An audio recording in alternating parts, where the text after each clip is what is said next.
Yu-Jihan was a young man who had no powers. Well, except for a skill called sampling, which activated at totally random moments like bad Wi-Fi. Never when you need it, always when it doesn't matter. His job was to be the support for the Chaos Guild. Still, the young man always gave his all, even ready to sacrifice himself for his allies. I mean, someone has to be the disposable hero of the team, right? One day, Kim Hyun-tae, the group leader, announced that he was expelled for being too useless. Basically, thanks for participating, but we already have enough dead weight. With nothing to do, Yu simply accepted. It was almost like being rejected by a tabletop RPG group. It hurts, but you kind of expected it. But it was from there that the relentless search for a new guild began, like Tinder. Except instead of matching with people, he was trying to match with folks wielding swords and magic.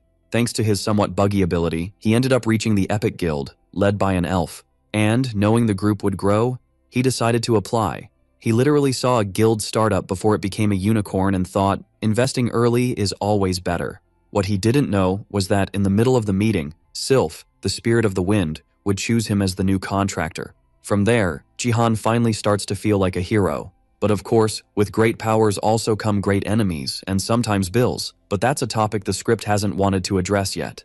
We see a war scene, where a warrior advances with his flaming sword. Apparently, no one told him that normal swords were already quite sharp. But okay, let's add fire too, just to be safe. Upon reaching the target, he unleashes his attack called Meteor Break, increasing the destruction of the place even further. Suddenly, another warrior appears and asks if that's all Kim Hyun-tae has, then asserting that, in that case, it's his turn to play. It's always like this. When you think the fight is over, someone shows up wanting to turn everything into a CrossFit competition. It's revealed that one day, various plants and animals on the planet turned into monsters. Moreover, invaders emerged from different dimensions, starting the era of chaos on Earth. To fight against the creatures, humanity created a guild. Formed by heroes with special powers, it didn't work out with the Avengers, Justice League, Power Rangers, but this time, with a random guild name, maybe it will work. We see the boss of the area, Goator, charging at one of the warriors. Frightened, Hwang Junho from the Chaos Guild questions why the hell the enemy is so strong, quickly realizing he won't be able to block the next attack. Sweating bullets, Yu Jihan gives his all to avoid being crushed. Looking sideways, he shouts to warn that it's time. Classic, when someone says it's time, you never know if it's time for the attack, or for a Starbucks break. Claiming she already knows, a girl unleashes the attack called Blazing Thunder, which hits the monster squarely, making it scream before an explosion occurs. Smiling, Im Si-yoon, who is a mage, asks if the enemy liked it, and says there's no way it survived her attack. But to her surprise, the boss resurges angrier than ever. The guy with glasses manages to act quickly and saves the young woman from death. The glasses didn't give him powers, but they clearly activated the Clark Kent on a budget from Amazon mode.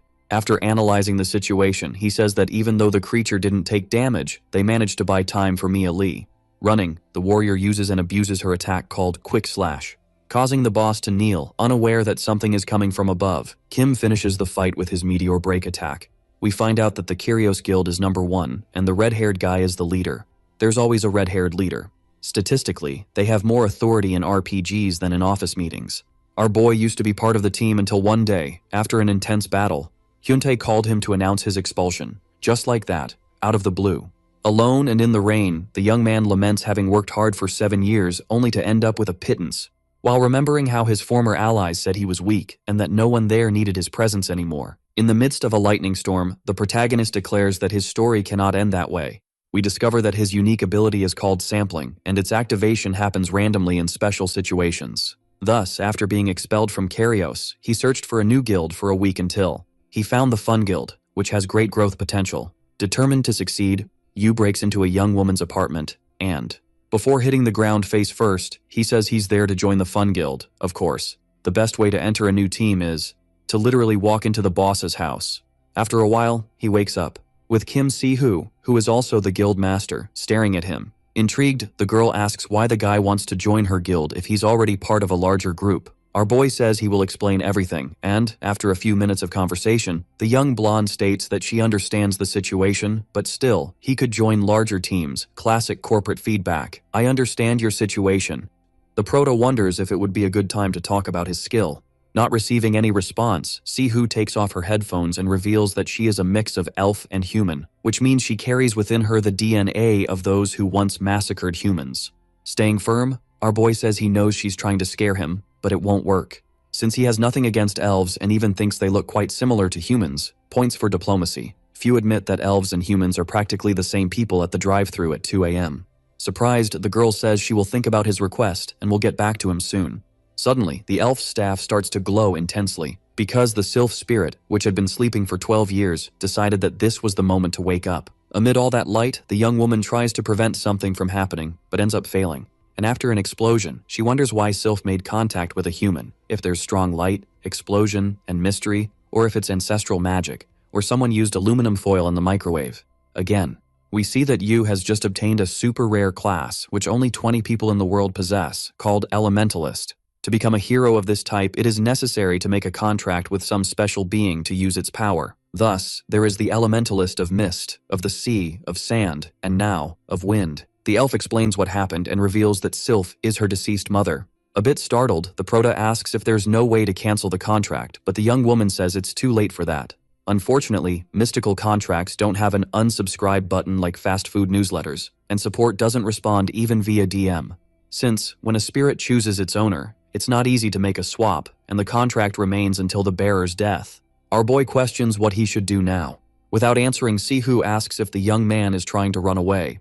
Denying, he states that there's no chance he will join another guild besides Epic, confident, who needs a plan B when you have conviction, and a wind spirit in the contract. It's almost like the terms and conditions of big tech. Smiling, the elf says that, in that case, she will teach him how to use the wind spirit gradually. But the Prota seems to have other plans. We are taken to the monster area, where, as you progress, the creatures become more powerful. Determined, Jahan says he will test his new powers on the level 5 MA located in Buchan. Noticing the guild master restless, he asks if something is happening. A bit awkward, the young woman says that this is her first time in a monster area after the Hero Training Academy, which makes the Prota take the lead. After some time walking, he asks if she knows what kind of monster appears around there. Looking at her phone, the elf says that in that area, the most common is the cockatrice.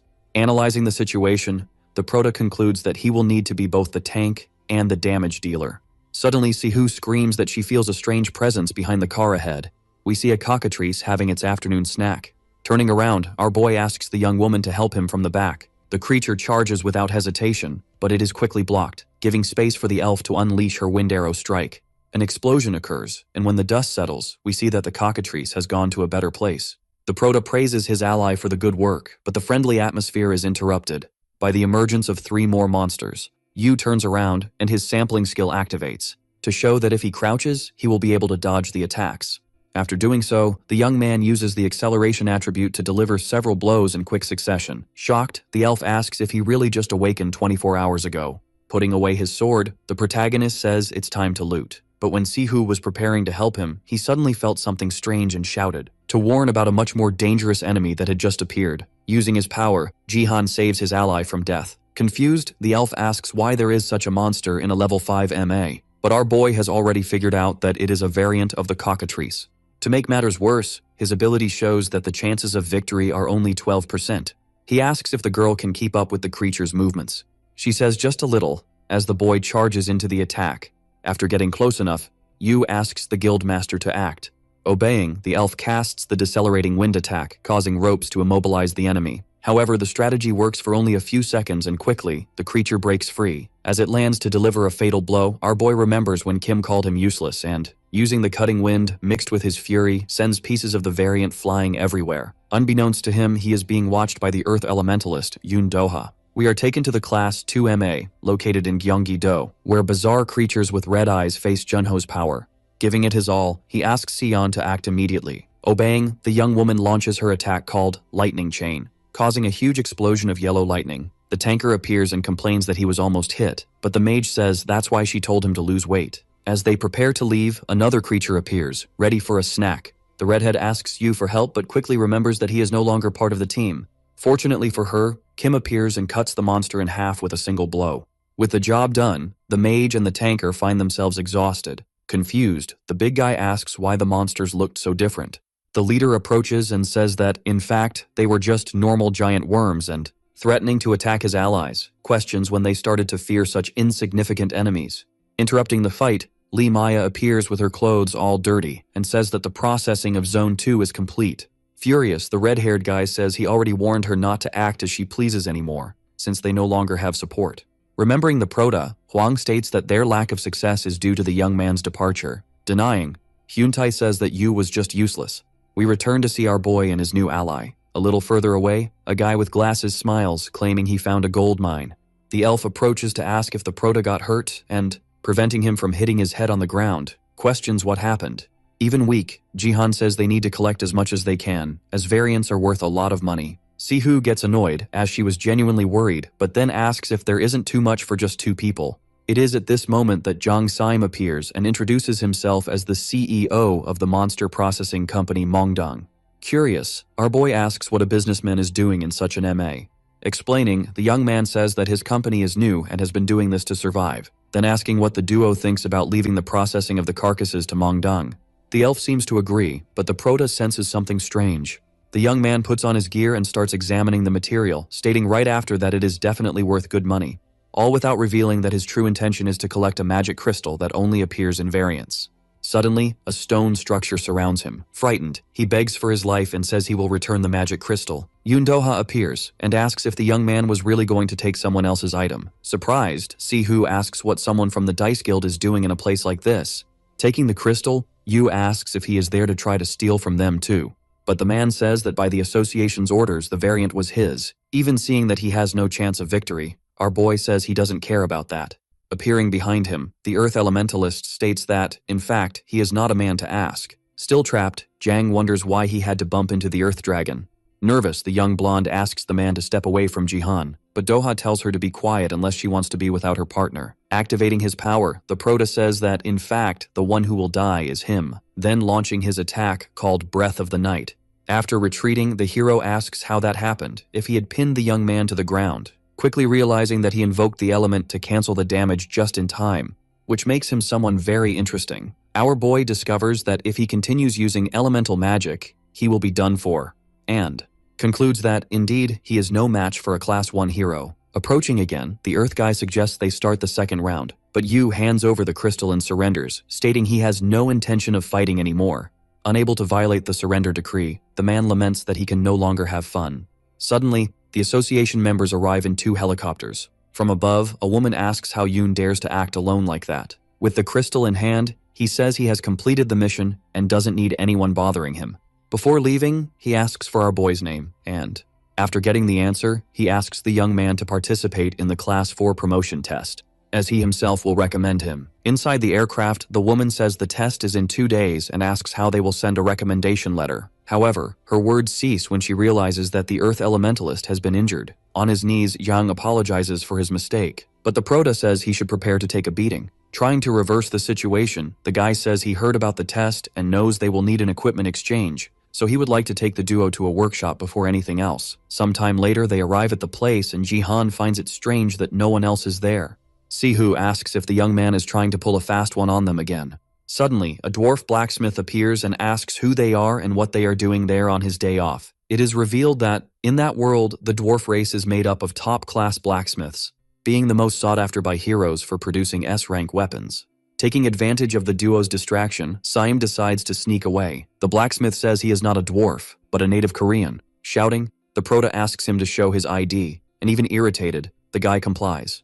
Looking at the document, Yu and Sihu wonder if they should report him for identity theft. Freaking out, the elf says they were fooled once again by Yang. Upon hearing the word police, the blacksmith asks if he can take a look at the boy's sword and, with the weapon in hand, reveals that he knows he is a wind elementalist, being a top-class blacksmith. The dwarf runs to check his materials and a few seconds later hands the Prota a sword that embraces the elements, known as the Nam Hoyo's sword, which is his own name. When the day of the promotion test arrives, the duo heads to the designated location, where many people were already waiting. Upon seeing our boy, the other competitors start talking about his expulsion from Karos, but he can only feel relieved that no one is talking about what happened in Bucheon. Someone enters the room and tells everyone to shut up, then states that they are nothing special, and are far below the standard. It is Bang Yoon-sik, Class 4 examiner. Seeing that his chances of passing are 1%, the Prota wonders if Yoon really wrote the recommendation letter.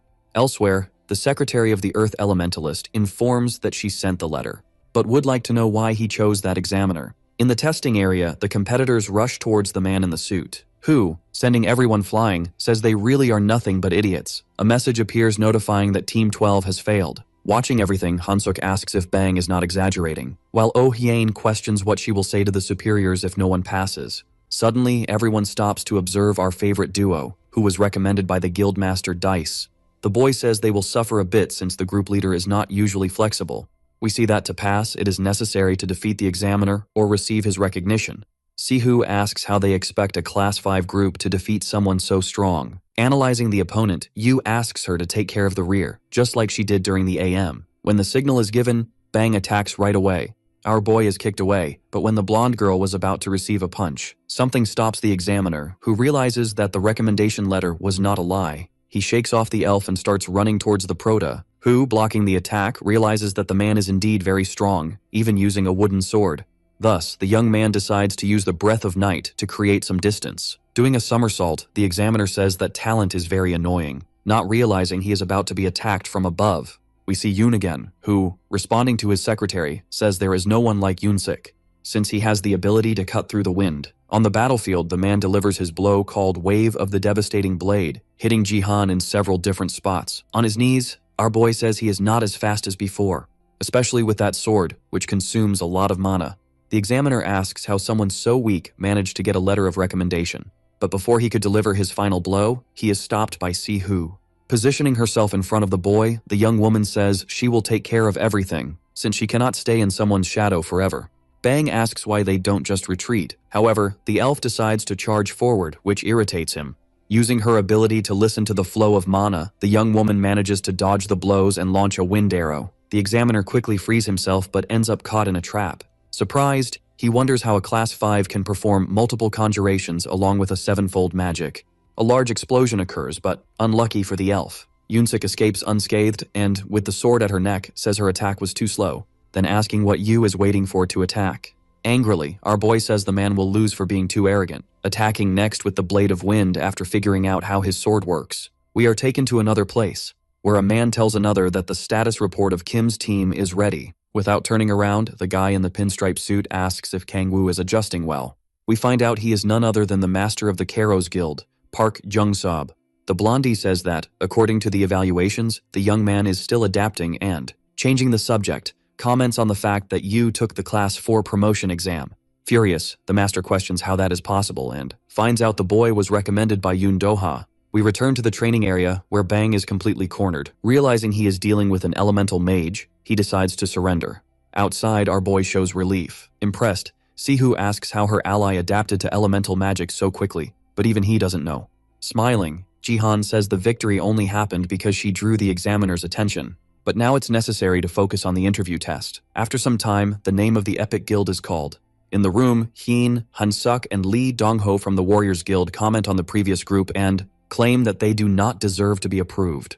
Thinking, our boy realizes that the trio is saying that out loud on purpose. Ending the subject, the guy in the middle says it's impressive that the Epic Guild was the only one to pass the combat test. The duo smiles and says they just got lucky. Being unpleasant, Lee asks to see the blondie's ears, and when she shows them, he says it's a shame she isn't half human. His colleague tells him to watch his words, while Yu tries to control himself from flying at his neck. The elf asks the prota to stay calm, and so the interview continues, until Dong-ho asks which side Sihu will be on if South Korea is invaded by a group of elves. Saving his friend from embarrassment, our boy asks if the Warriors Guild people have no manners, and states that from the beginning they were only interested in attacking the master of his guild. Furious, the man says that as the interviewer, he decides the questions. Not backing down, Jihan says he would rather give up the promotion than go through that kind of humiliation. The elf tries to say something, but gives up when she realizes it's over. Back home, the protagonist apologizes for what happened, but his ally thanks him and says it was the first time someone got angry because of her.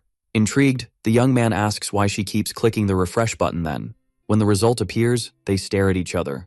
Elsewhere, Lee apologizes for the confusion he caused and says he was just curious. We find out that the Epic Guild passed and that the position of the group's first enemy has already been filled. Meanwhile, at MA Pajusi, Hyuntae's team is greeted with shouts by several fans. Being kind, unlike the security guards, the leader asks people to stay back, even though he hates that crowd with all his might. Kangwoo asks if they saw the ugly woman at the entrance and invites his colleagues to go to the club on the weekend to see some pretty girls. Irritated, the mage questions whether he can talk about something else, especially since the team isn't just men. The young man invites her to join, stating that many models are eager to see her. While thinking of a way to approach Li Mia, suddenly, a trio approaches and the guy in the middle asks where the squire is. The red-haired guy says you left a while ago and introduces the young man with white hair.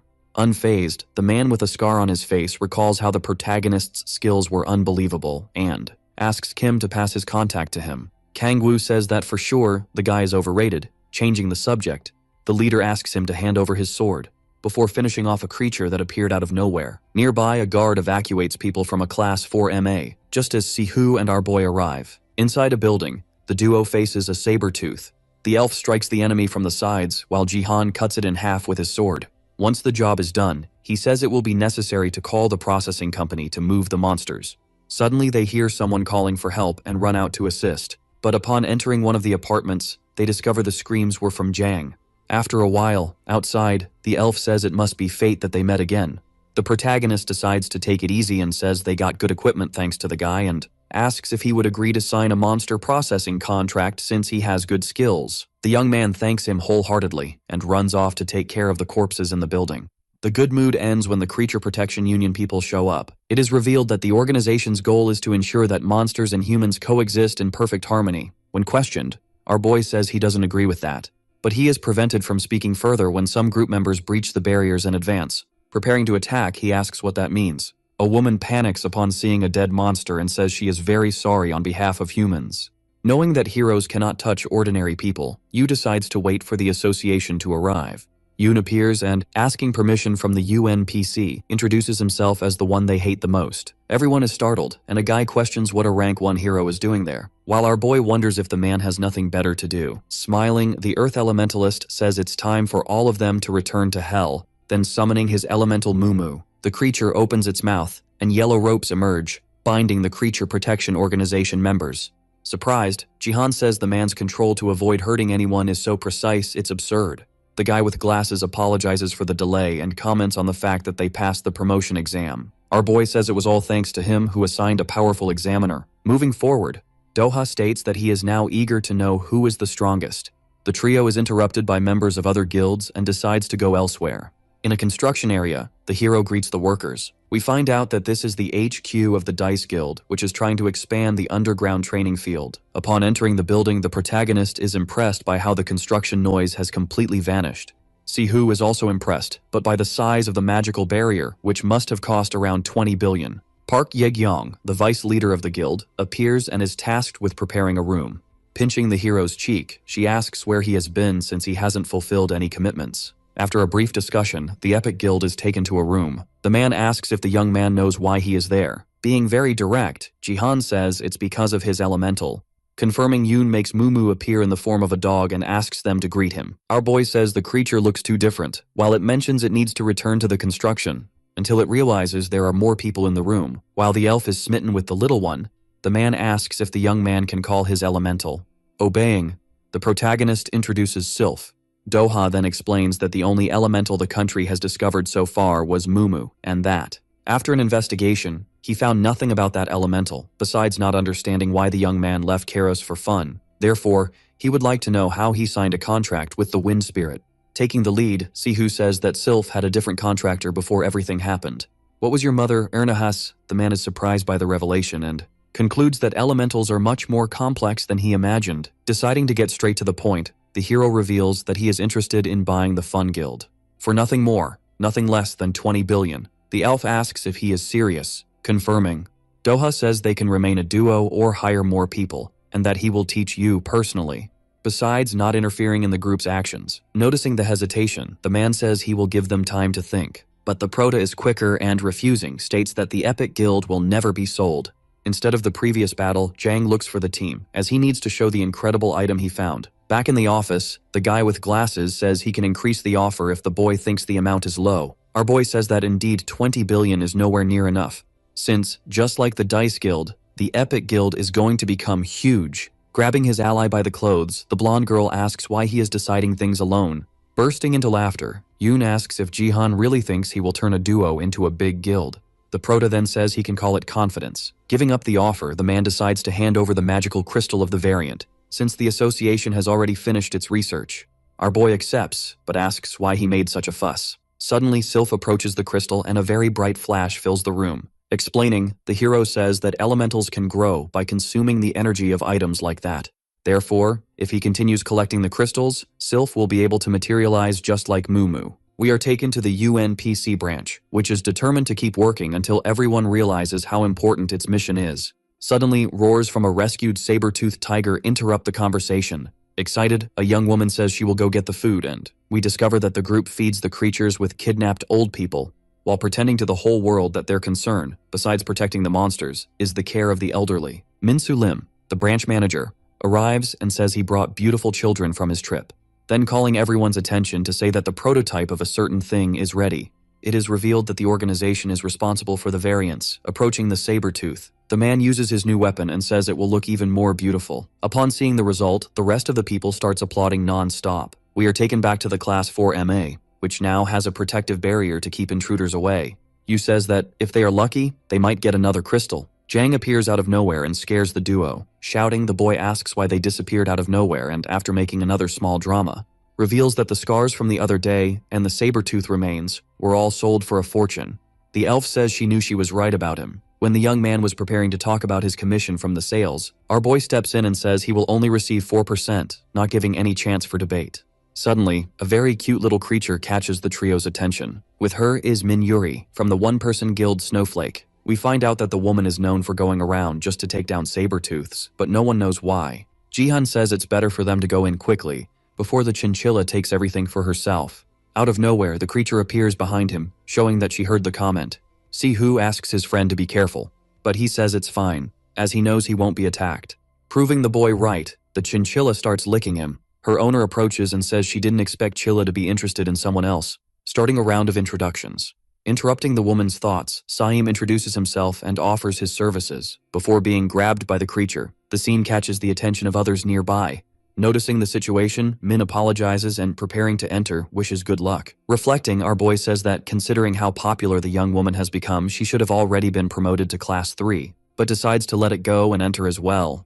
After a while, the elf asks why they still haven't found any monsters. The prota comments that maybe the other guilds have already cleaned everything out. As they were preparing to go up another floor, Kyungjin from the Knife Guild asks whose voices those are, and if they didn't see the sign that said Buildings 207 to 209 belong to the Knife Guild. We discovered that if a large guild claims a spot, medium guilds have no choice but to accept, especially when the group only has 2 members. But that's not quite what will happen. Yu says that occupying a spot is illegal and therefore will file a complaint against them with the Ministry of Heroes, and after being threatened, he analyzes the situation to see what his chances of victory are. Before launching an attack, the team leader asks for help, and it's Sihu's turn to join the fight.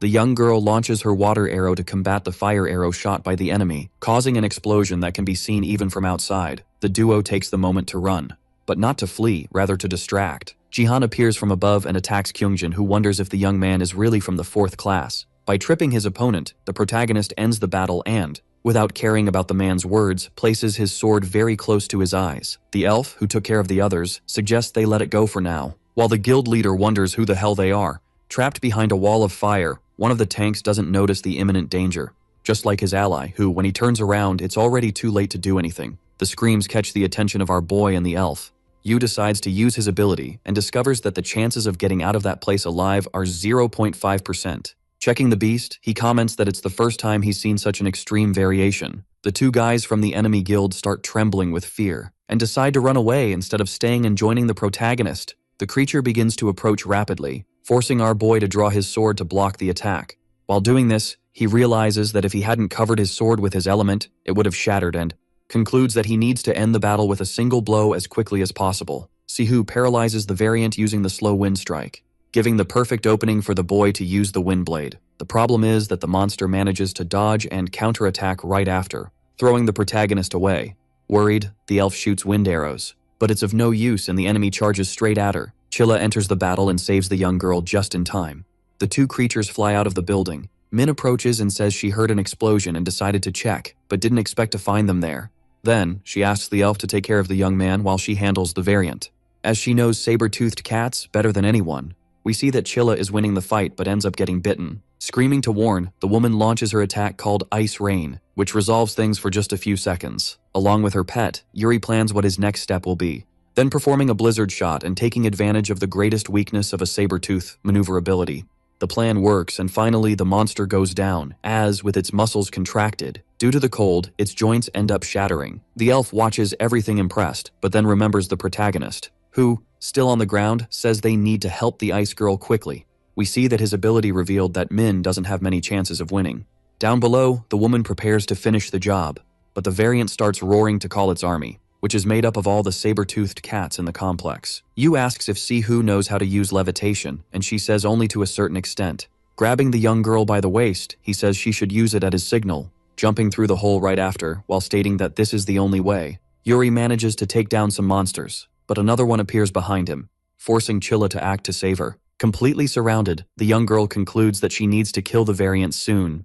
In the air, our boy asks his friend to use levitation. She obeys. The problem is that her spell isn't powerful enough to stop them mid-air. With nothing else to do, the boy uses his wind bomb and, aiming at the target, focuses on repeating what he did with the other variant. Both hit the ground, and he realizes that, even trying to be as efficient as possible, he still spent too much mana.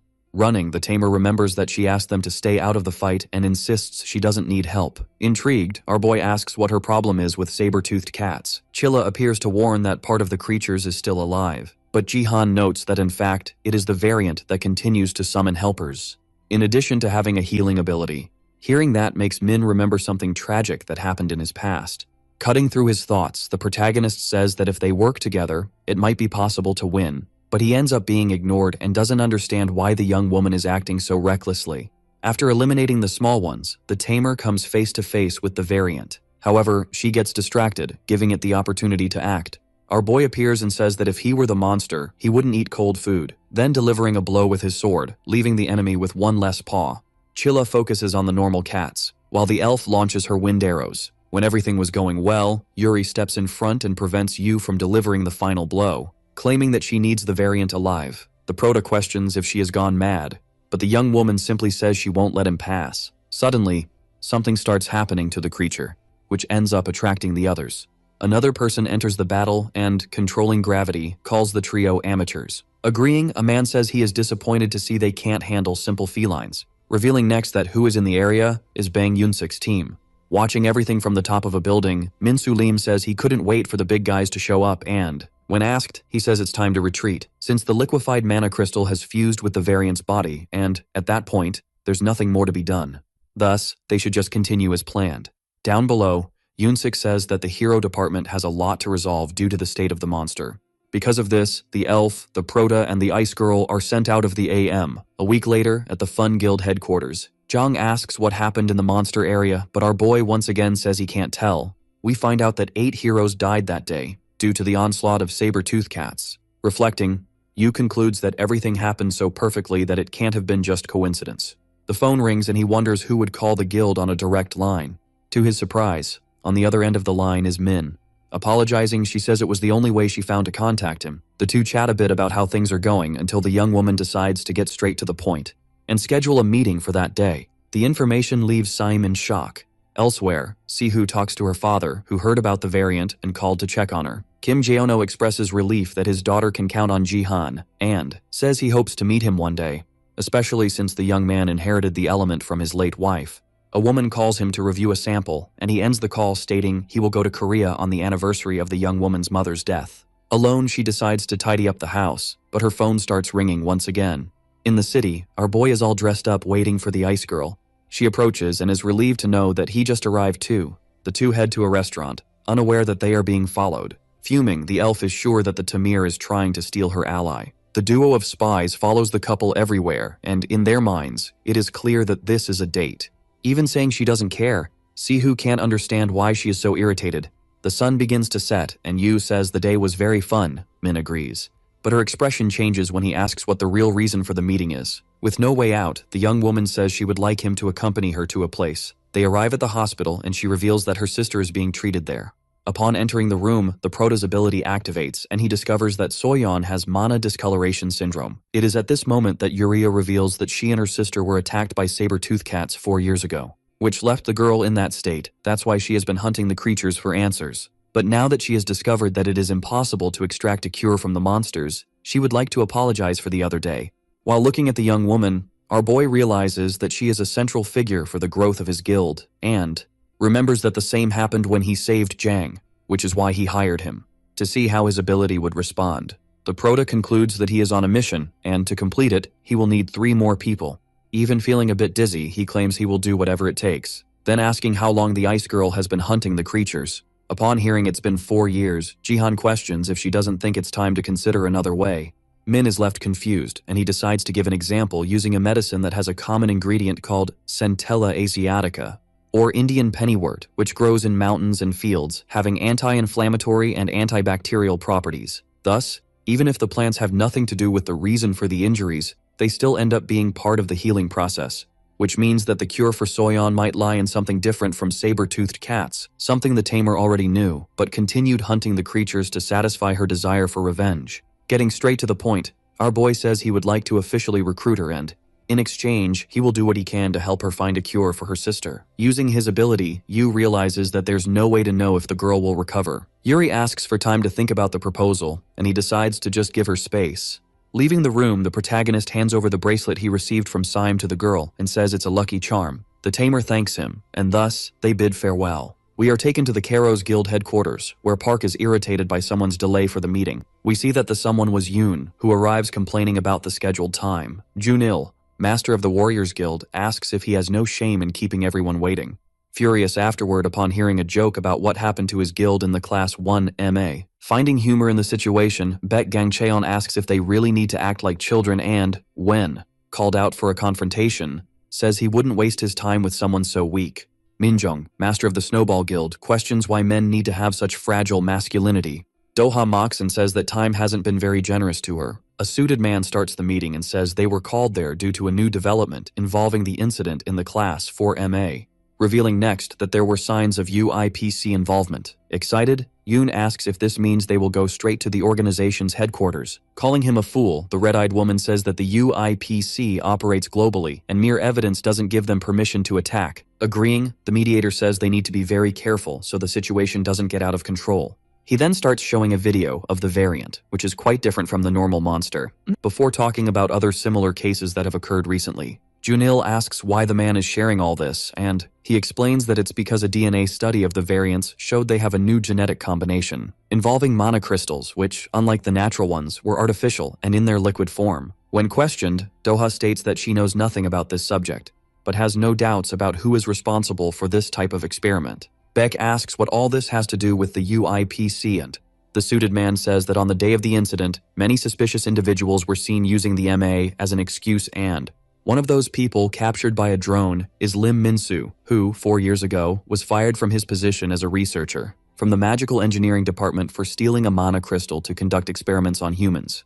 Therefore, everyone there has the duty to stop him. We return to see Yu, who is worried about the fact that Sihu isn't responding to his messages, while also thinking about how he will pay the tamer if she agrees to join the guild. He gets into a taxi, and the driver recognizes him as a hero, besides knowing the epic guild for living in the apartment area that was attacked by saber-toothed cats. In the middle of the conversation, a hybrid girl catches their attention, and the taxi driver reveals how prejudiced he is. The protagonist understands because humans have been attacked several times, but concludes that the girl was just a child and doesn't deserve that judgment.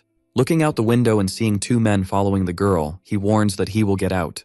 The young girl starts to run but ends up being captured. The men then comment that the VIPs will be very happy to see such a young hybrid. Jihan appears and says they have 3 seconds to release the girl. However, when he goes for the attack, a very large guy appears and tells him to mind his own business. At the Fun Guild headquarters, Jang asks why Sihu isn't responding to the protagonist's messages. Screaming, she says that they are not messages from the young man, but rather SPAM. However, upon seeing that the last text was about a kidnapping, her eyes widen. At the fight location, our boy asks if the big guy works for the kidnappers. He does not respond, only says it's time for him to die. His punch hits the ground, as the protagonist dodges and takes the opportunity to appear behind the enemy, just in time to block the next attack. Noticing that the man used mana, he wonders if he is also a hero. The other 2 guys take advantage of the distraction and take the girl to a van. Without giving Yu any chance, the enemy resumes throwing punches, which concludes that he has no choice but to finish off his opponent with a single blow. Suddenly, another person arrives and says he will not allow them to destroy the whole block, stating next that our boy is lucky because they are in a hurry. After reprimanding Sio 13, the white-haired guy and the big guy simply disappear. Knowing that something is very wrong, the protagonist leaps into the air to analyze the best route to reach the van using his sampling ability. In the middle of the way, his phone rings and he explains to Sihu what happened, then asks her to call the police. Worried, the elf thinks about how hate crimes between species have been increasing. Jihan arrives at the location where the van is parked, right in the middle of the forest. Inside the car, a young man takes a nap, but upon hearing a noise and looking out the window, he panics. Our boy breaks the glass and prevents him from alerting the others, then ordering him to get out of the vehicle so they can have a chat. With the young man completely subdued, the hero orders him to tell exactly what is happening there. We are taken inside the abandoned mansion, where several hybrids are found tied up. A suited man approaches and shows another man the product of the day, claiming that this is the human-cat hybrid that the VIP client requested. In a panic, the girl starts screaming and says she will give them as much money as they want. However, the group leader says he doesn't need any change, as he will receive 900 million for her sale. With tears in her eyes, the young girl looks around, praying for someone to appear and save her. Stepping back, the man asks his employee to hide the bodies somewhere before the clients arrive. Screaming, the hybrid asks if they know that doing this is illegal, but the boss tells her to come back to reality and remember that no one cares about hybrids, especially after what happened to humans. Determined to escape, the girl starts to activate her power but realizes her mana is blocked. The suited guy puts her head against the ground and says they injected her with a mana suppressor, just in case. With the message delivered, the leader asks him to take the hybrid to the reception. Suddenly, a loud crash occurs, caused by the protagonist's hands, who decided to enter the place through the ceiling. Looking at the criminals, he gives the order to arrest them for being a hero. Surprised, the suited man says he thought the others had taken care of the boy. Glancing around the environment, our boy concludes that the situation is even worse than he thought and states that he has changed his mind about waiting for the police, as the criminals are clearly nothing but monsters. Kneeling, the leader begs for his life and says he is just following orders, revealing next that he was just buying time for his accomplices to attack. The problem is that they don't know how fast Yu is. In a few seconds, everyone is on the ground, leaving only the boss, who meets his end shortly after. Once the tape is removed from her mouth, the hybrid asks who the boy is, and without answering, he says he is there to help her, and asks if she can provide a statement when the police arrive. When asked about the others, he says that no one else in that room managed to survive. Hearing this makes the girl start to cry. Even wanting to comfort her, the protagonist knew there was nothing he could say to improve the situation.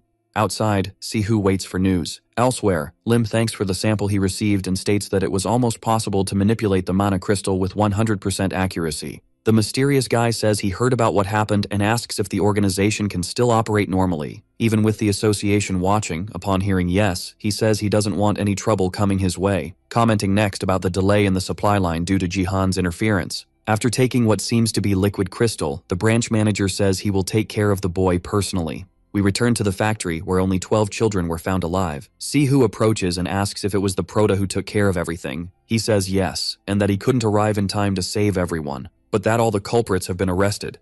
Seeing a gloomy look on the young woman's face, the boy realizes he understands a bit of what she is feeling. However, he concludes that it was necessary to leave the criminals alive to find out what is really going on.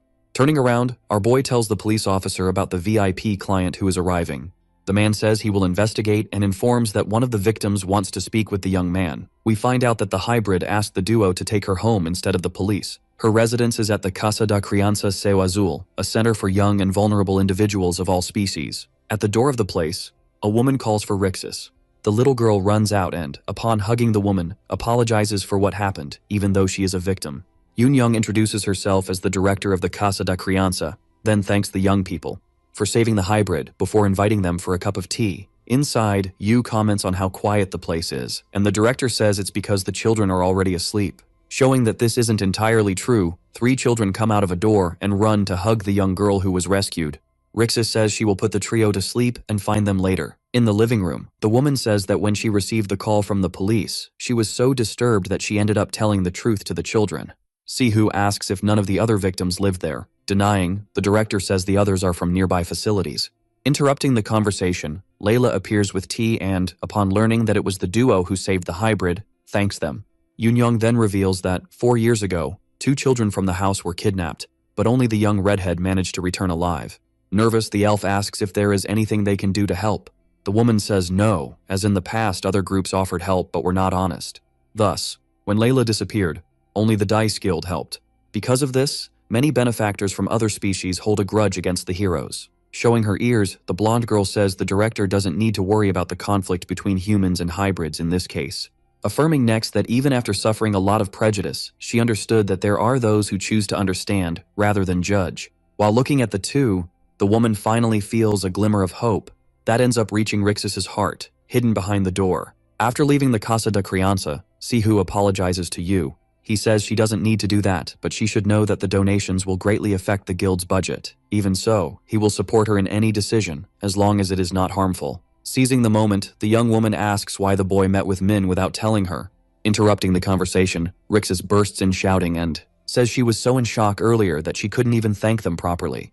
The little girl hands the duo an artifact from Karlum, the world she once called home, as proof of her gratitude. The gesture surprises the young people, especially because the item is a large mana crystal. At the Epic Guild headquarters, the elf shows irritation upon learning that the Prota recruited Yuri. To justify himself, he says that, as a rank 4 guild, it's time for them to open their doors to new talents. The blonde girl feels embarrassed, remembering that she thought the two were on a date. When asked if it is really possible to recruit someone like the Tamer, our boy says they will only know if they try, and that it's not every day that an opportunity like this comes along. Playing tough, Sihu says that next time he should talk to her before doing anything. Completely changing the subject afterward, she asks when they will use the crystal. Jihan says he was thinking of handing it to Sylph, but remembered it could be a good learning opportunity. The elemental doesn't seem to like the idea, as when summoned, it starts desperately trying to hide. Until, after a brief conversation, it decides to approach the crystal. Preventing Sylph from feeding, the Prota says that if she continues to act like a spoiled child, she won't gain anything, then giving her small tasks to do. Thinking, Sihu says that his mother treated the little being like a close friend, but the boy treats it like a pet. After doing everything that was asked, the elemental moves towards the crystal, causing an explosion of light, much more intense than the last time. Seeing that the sphere is cracking, Yu wonders if the little one is really materializing. Another explosion occurs, and when he opens his eyes, he realizes he is in another place. A voice emerges, saying that the young man doesn't need to panic, and that this is a virtual space. Confused, the protagonist says he didn't know she could speak and discovers that this space is temporary. With little time left, the elemental says they are being targeted and that, just as she was able to restore her strength, other enemies are doing the same. So the boy must keep an eye on the people around him, since those we trust the most are often the ones with the most to hide. Unable to reveal her identity, Sylph asks our boy to protect Sihu, as this is the will of Erna Hath and the reason why he was chosen as a successor. Concluding the conversation, the mysterious being says the young man will understand everything in time. The protagonist wakes up with the elf by his side and, seeing her concern, tells her what happened. Interrupting the conversation, the fairy appears, showing her new form. We are taken to the UIPC branch, where Lim talks with Psi-013 and Psi-015 about the last kidnapping that resulted in the loss of the delivery base. The white-haired creation tries to explain herself, but ends up being interrupted by the scientist, who orders them to bring Jihan's head.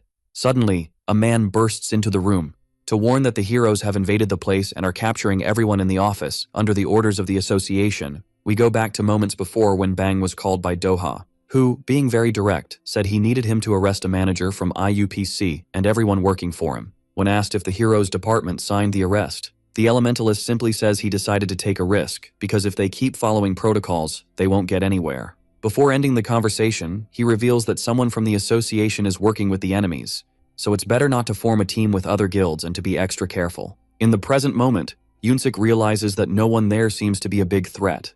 Another hero approaches and says that no one wants to say where the manager is. A guy on the floor says that everyone there will die when someone arrives. Impatient, the examiner asks the young man to spill the beans. Obeying, he says that the blessed ones are on their way. Suddenly, the group starts to feel something approaching. We see that it is the two creations of the scientist. Smiling, the white-haired boy says he was indeed looking for someone to vent his anger. Realizing the danger, Bang asks if the duo knows where Minsu is. Psi-015 says he knows, but that it doesn't matter, since they will become lifeless shells in no time. Drawing her sword, the heroine protects herself from the blow, but the creature takes the office staff hostage. Noticing that his ally got distracted, the ninja rushes in and saves her from Psi-013's attack, clearing the way for the young man in white to strike and slam the enemy's face into the ground. Zeraqueens realizes it's time to flee, but ends up being hit by Yunsik. On the ground, he concludes that the reports were wrong, as they didn't mention how strong the man was. When everyone gathers, the examiner says he needs an update on the injured. The white-haired creation starts laughing and asks what Psi-013 is waiting for to drink the blessing, then showing that he has already had his dose. At the Dice Guild headquarters, Jigyong asks what Sihu and Yu are doing there. The elf then says they need to see Yoon, but the woman says he isn't there. A guy rushes in to warn that they lost contact with Bang's squad. Upon hearing about the IUPC, our boy asks what is happening. Inside the helicopter, the vice leader of the guild explains how everything happened even though it's classified information and says the plan was for all guilds to launch a collective investigation within a few days. Intrigued, the elf asks why the Dice Guild decided to act alone and finds out it's because Doha doesn't trust the other groups. So they started their own investigation, but now that contact has been lost. They can't call for reinforcements without exposing everything, taking the lead. The protagonist says that since they are still a new guild, no one will suspect anything. Besides, it's not a very complicated task to sneak in. We see that your true objective is to test Sylph's new abilities. When asked to use the levitation skill, Sihu questions why the hell the guy wants to jump from the aircraft. Without waiting, he says they don't have time to think, throwing himself right after. Inside the branch, Yunsik wakes up from a faint and, startled, asks if his allies are okay. But, to his surprise, everyone is on the ground, showing no signs of life. It is at this moment that he realizes he is missing an arm and starts to scream. At the same time, he blames himself for everything that happened. Psi-015 appears and asks if the man is really going to lie on the ground crying, instead of getting up and facing his new version. Psi-013 appears, and we see that his new form is that of a gorilla. On the ground, the swordsman concludes that the bodies of the enemies merged with monsters and states that he needs to tell Doha everything immediately. Han-seok wakes up and, crying, apologizes for not being able to protect the others. Seeing the boy's eyes, the commander asks him to stay still and wait for reinforcements. With his hand on his face, the hero tells the man to leave everything behind and get out of there as fast as possible. Suddenly, the gorilla appears and completely crushes him. Furious, Bang charges into attack, claiming he will kill the creatures. However, he ends up being sent flying by 13. Finding it amusing, 015 tells the big guy not to kill the man, as they will take him and use him to get information about the hero's plans. Yu appears and says that in fact no one is going to leave there. Startled, Sihu insists that they need to call for reinforcements urgently, but our boy knows it's too late for that. Remembering Lim's orders, the big guy charges at the boy, who tells his ally that he will handle the situation alone, while she stays back to avoid getting hurt if something goes wrong. The time has come for Sylph to shine. With the elemental's mana, the Prota uses his sword against the gorilla and delivers a blow called Aura Blade, causing a very strong flash. It is revealed that elemental manipulation, born from a real connection with an elemental, works on a completely different level. However, for Yu, connecting with his elemental was the easiest part, as his biggest problem was the lack of mana. Now that Sylph has evolved, there are no more limits, and he has finally become a true wind elementalist. Seeing his ally being crushed with a single blow, 015 wonders how that is possible. As it disappears, the creature continues repeating the orders it received. Seeing the strange purple glow in the monster's mana, the Prota perfectly understands how the mutation works, and, facing what is left, he states that this time, fleeing is not an option, which means that, one way or another, he will reveal everything the IUPC is planning. Even knowing he is no match for the young man, the monster seems more afraid of returning empty-handed. Playing dirty, he takes Bang hostage and says he will break the man's neck if the duo doesn't back off. Lowering his sword, our boy says that if the creature leaves the hero alone, he will do what was asked. Smiling, Psi-015 concludes that now he just needs to delay them a little longer until reinforcements arrive. But he ends up discovering the worst way that the boy was bluffing. Delivering another blow, Jihan says he didn't expect him to be so naive. The creature doesn't understand how it was hit, even being in its second form, but now there is nothing more to be done. With his opponent defeated, the Prota questions once again what the IUPC is planning and where Lim is. However, the monster only says that now it understands why the manager sees the boy as a threat and extends an invitation for him to join the group of the blessed. Upon receiving a no, the creature says that the young man is just a clueless child and that he will soon discover what his boss's plan is. Desperate, Sihu tries to talk to Bang, who, trembling all over, asks what she is doing there. Upon hearing that Park sent them as reinforcements, he feels embarrassed by his situation. Obeying the orders not to move too much, the commander asks if one of the monsters was defeated. The elf says he doesn't need to worry, as Jihan took care of both. Not understanding, the hero says he is still sensing a large amount of mana coming from some enemy. Surprising the Prota, someone asks what is happening there and, upon receiving a sword slash as a response, says that he shouldn't be swinging such a sharp blade around a woman. Not understanding anything, our boy wonders who the hell that is. Getting closer, the young woman says he is her type. Yu denies the dating request while wondering if he is dealing with yet another experiment. Jerry notices Psi-015's presence and says he will catch a cold if he keeps lying on the floor. The creature asks for another crystal, but receives a punch right in the face as a response. Having finished the job, the young woman turns her attention to the prota and states that he only has one chance. Confused, he asks why she killed her own ally. Mocking, the girl says that people like that are just dead weight and only serve to slow things down. Launching into an attack, she claims she can't stand those who can't keep their mouths shut. Sylph springs into action to protect the young man. The enemy is surprised but ends up being pushed back with force, causing an explosion. Our boy decides to return to where Sihu was. But Jerry shows that she is still very much alive and very interested in him. With no choice, the protagonist concludes that he will have to deal with the young woman first. When the elemental returns to the blade, he delivers a fatal blow, but realizes that his enemy escaped at the last second. Being quick as well, Yu manages to block the surprise attack and, using his sample ability, concludes that there is no way the girl can dodge his next attack. His conclusion proves wrong when she escapes once again. A little distance away, Jerry says that it seems it wasn't just luck when he defeated the other creations. Our boy decides to use his aura blade once more to end this.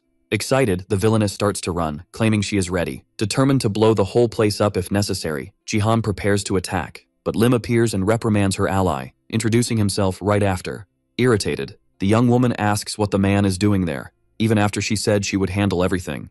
After discussing 015 and 013, the scientist asks her to collect the mana crystals from the bodies and leave. Putting his sword to the man's neck, our boy says that, in fact, no one is leaving there. Then he issues an arrest warrant. Upon hearing that reinforcements are coming, the enemy says that was exactly what he was waiting for. Since everything that has happened so far is part of his plan, Yu feels a very dense mana and starts to lean on his sword to avoid collapsing. Staring at the young man, the scientist says that, in fact, his plan was for all 6 guild masters to show up. The prota realizes he is working with someone from the association and is surprised. Smiling, the man asks if it never crossed his mind that the organization might have an infiltrator. In the president's office, Yoon Junyoung says it's time. Yoon appears outside the room and says that, apparently, the man is in a hurry, then asking what it feels like to be a traitor. Before he can say anything, the president is brutally attacked. Pinned against the wall, he asks what the reason for this is. Impatient, the hero states that he is the only one who could have leaked the hero department's information to the IUPC, deciding not to continue with the theatrics. The man shows his scared face and asks how long Doha has known, since he was very careful and covered his tracks perfectly.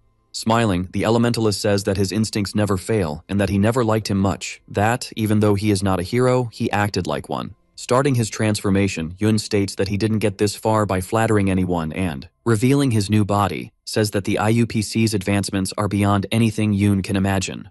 Mocking, the guy with glasses asks if he was fused with a bat. Rushing to attack, the president says that the era of heroes is over and he will ensure that everyone is eliminated. Using only one hand, Doha creates a stone shield. But the enemy manages to break through as if the barrier were nothing. The hero holds and tears off the bat's arm while saying that he actually prefers hand-to-hand combat.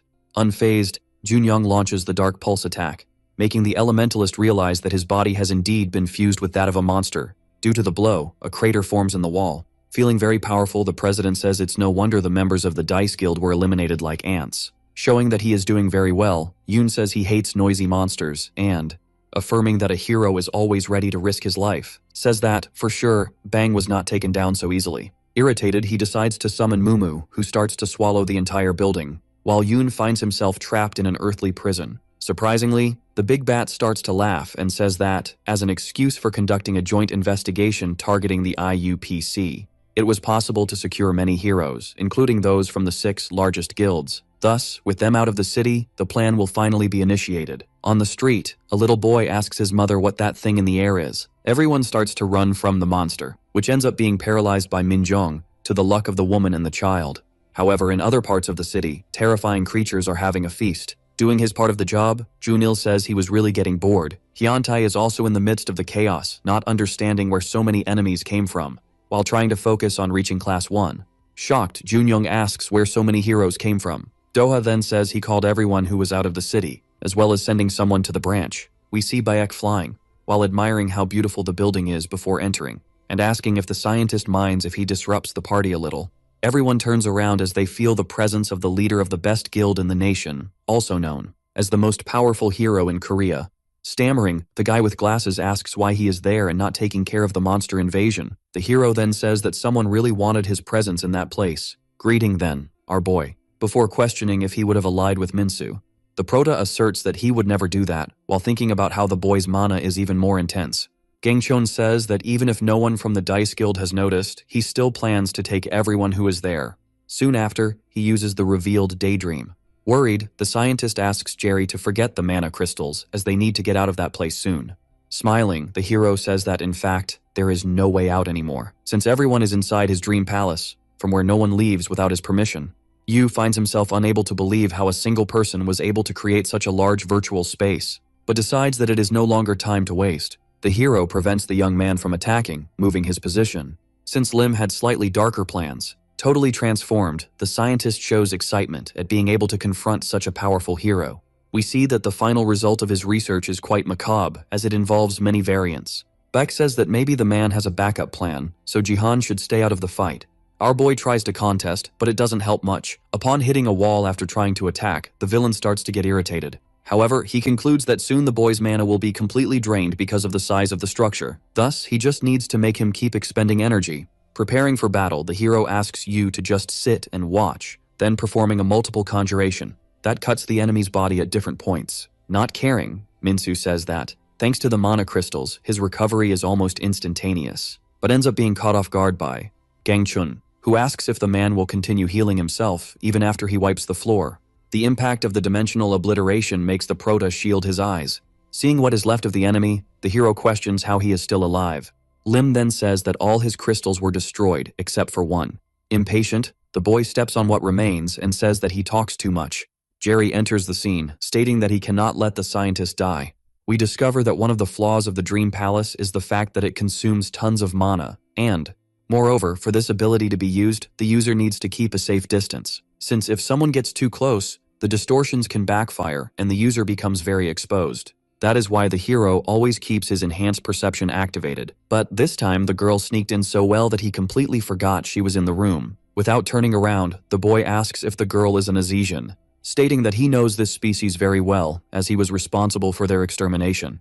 It is revealed that 14 years ago, the Azesians invaded Earth and started a war, even changing the planet's course. Curious, the hero asks why the enemy joined the IUPC and if it was for revenge. Laughing, Jerry says she has no reason to take revenge on a bunch of losers and that she only did that because a world taken by chaos is much more fun. That is why she cannot let Minsu die, since her boss has great plans for the man. Bake asks if the girl is talking about the Azesian leader who died years ago. The same then says that maybe he is alive, but now it's time to end the conversation. Smiling, the hero asks her to look at the threat behind her. As he gets close enough, Yu strikes with the aura blade, causing a huge explosion. Appearing again, Gangcheon says that the young man could have cut him in half. While thinking about how impressive wind manipulation really is, Jerry appears, showing that Azesians are hard to kill. Upon discovering that the young woman managed to open a spatial rift, our boy prepares to attack, but the hero stops him and says that doing so is useless. Thinking, he remembers that only two people understand his magic so well, being Doha and the Azesian leader. Before disappearing, the young woman states that they will meet again. All this story leaves Bayek worried, since if the enemies are planning an attack, Korea is not the only target. The Prota reveals that he heard the whole conversation and asks if it wasn't the Azesians who broke the peace treaty. Without answering, the hero warns that they will go to Seoul and, upon hearing about the Dice Guild members, claims that he will send reinforcements to help them. In the middle of the trip, our boy starts to feel nauseous and wonders why he wasn't warned about this earlier. We are taken to the city, where Saim is cornered by a creature. Suddenly, Sihu calls and he asks why she left him alone in the middle of that chaos. It's at this moment that the elf discovers that the monsters are in the city. In the middle of the conversation, the monster finds the place where the boy is hiding. But before the worst could happen, someone saves the skin of the scrap collector, being none other than Kim Jiono, former Class 3 hero and father of the elf. Beck and Jihan arrive in Seoul. Our boy lets it all out and says he feels like his insides have turned inside out.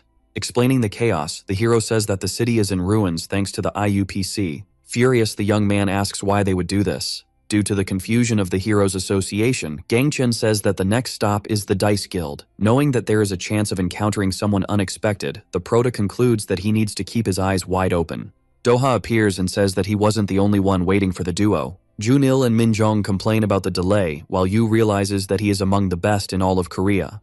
Park also appears and, distressed, asks what happened to Yoonsik and the squad. Our boy says he is sorry and reveals that the commander was the only one who survived. Completing, he then adds that he is very injured and will be brought by the members of Red Hall.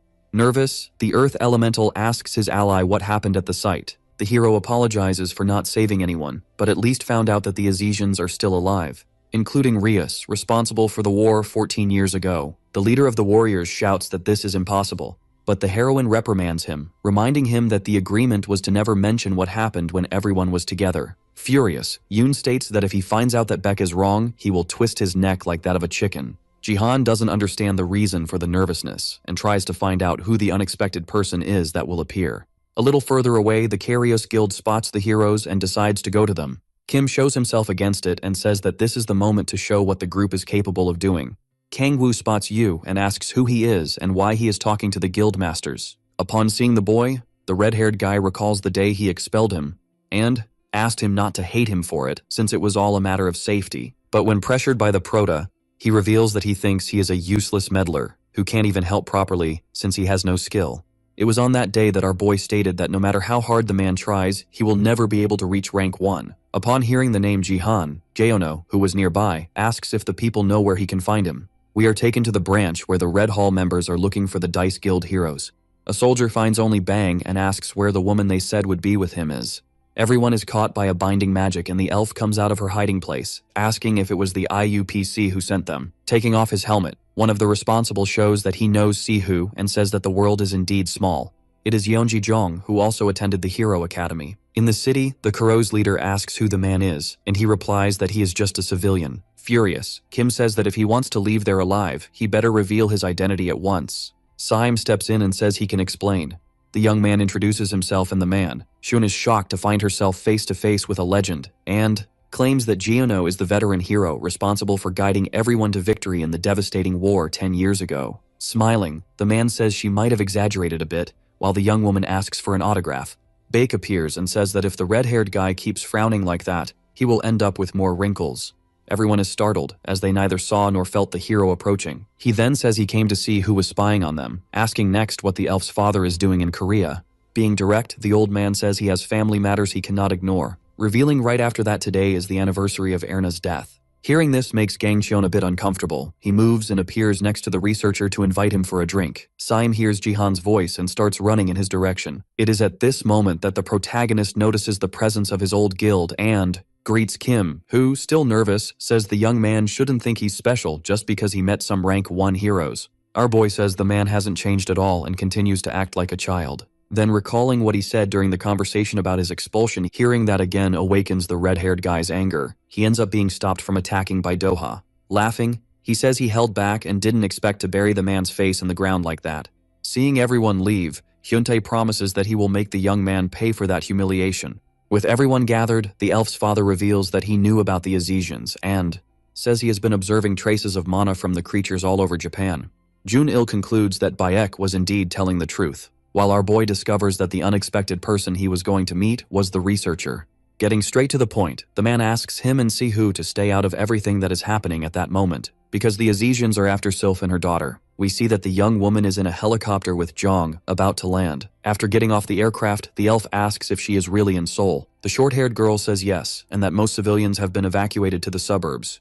The two talk about how the blonde was more worried about the humans than herself until Jaeono and the whole cavalry appear. The man says he is glad to know that the young woman is safe, but receives a very tight hug in response, bringing an end to that chaotic day. It is revealed that, as the days went by, more heroes were sent to Seoul, and while the main cities dealt with the remaining monsters, the members of the IUPC branches in Korea were arrested and placed under investigation. The Hero Association also did not escape responsibility, and Doha and the others had to report everything that happened in a hearing, even though, in the end, they were the saviors. The details about the Azesians were kept secret, but the guilds decided to cooperate with government authorities to find Jerry. We are taken to the National Intelligence Service building, where Sihu and Yu were finally released after 10 hours of interrogation. Outside, the elf's father was waiting for them so they could go to the cemetery. At the gravestone, both talked to Erna. Sad to hear the things the man was saying, the blonde says she is going to the bathroom, to cry, as she does every time they visit the place.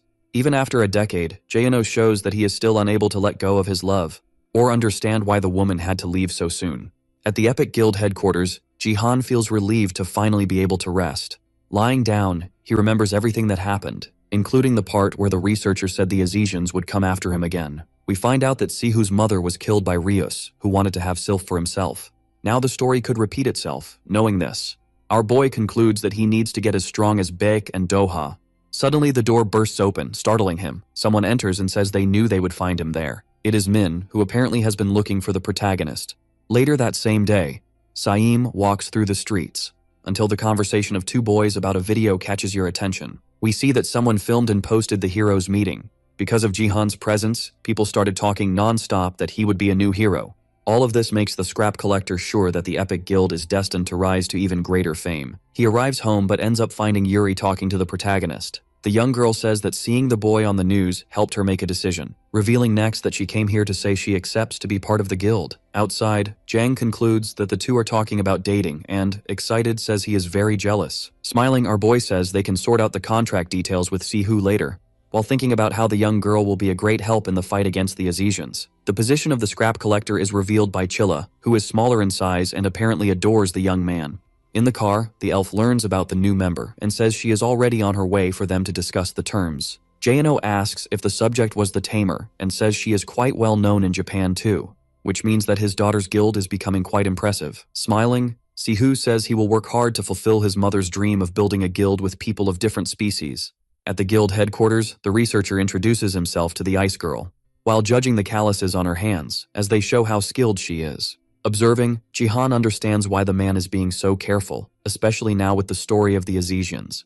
Chilla continues to hover over Saeem. The researcher is impressed to learn that the little one can grow up to 3 meters. But when trying to take a fur sample for study, he almost gets bitten. Yuri says she will deliver a sample later and explains that her friend is not a big fan of strangers. We see that the young girl is lying, as she knows very well the reasons why Chilla became aggressive. We are taken to the IUPC branch in London, where a very important meeting is taking place.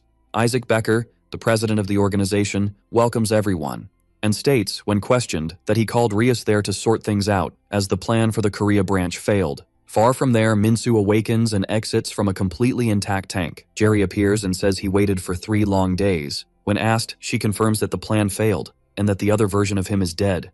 Confused, the scientist asks why they brought him back. The leader of the Azesians enters the room and states that the man can still be useful. The girl runs to hug her boss, but he steps back and she falls to the ground. Lim says he doesn't deserve to be alive, but Rios says it's no surprise they couldn't handle a rank 1 hero, revealing next that he heard Jihan was also present. At the Epic Guild headquarters, Jaehono prepares to leave and says he feels secure knowing that Sihu's squad received another exceptional hero. The elf says he can't leave without seeing Sylph. However, our boy says he has been trying to summon her for days, but nothing happens. The man says the elemental must need a break and that he will find her another day, reminding the Prota of the promise to protect his daughter. In the car, alone, he says that everything has already been set in motion and there is no stopping now. Curious, the elf asks what the researcher and our boy talked about. Disguising, the young man says they didn't talk about anything important, warning next that he will go home now that the guild's business has been resolved. Sihu tells him to wait and asks if he can go to the bank for her. Quickly, the Prota arrives and leaves holding a credit card. We find out that the government issues a VIP corporate card based on the guild's ranking to help with operational costs. He notices that other people are staring at him because of the sword, but concludes that it's better to be safe than sorry, even though the city now seems calm. Suddenly, the boy bumps into a hybrid and wonders what someone like that is doing walking around at noon. Gloomy, Rios says he finally found him, before disappearing completely. An argument between a woman and another hybrid catches Yu's attention. People watch, but also do nothing to help the young man, who looks like a homeless person. The protagonist approaches, determined to intervene. Impatient, the boy transforms and says he will devour the vendor too, since she cares so much about the cucumbers he ate. Screaming, our boy tells people to get out of there. The hybrid asks if he is his next move, but upon hearing no, he says that in that case, he will just kill him. We see that the protagonist's chance of victory is 76%. The creature lunges with its sharp claws and the two meet right in the middle. Due to Jihan's level, subduing a hybrid is no challenge, or at least it shouldn't be. He calls for Sylph, who does not appear, giving the werewolf a chance to stop the sword with his teeth. The enemy tries to break the blade but realizes it is too resilient and ends up being sent back with everything.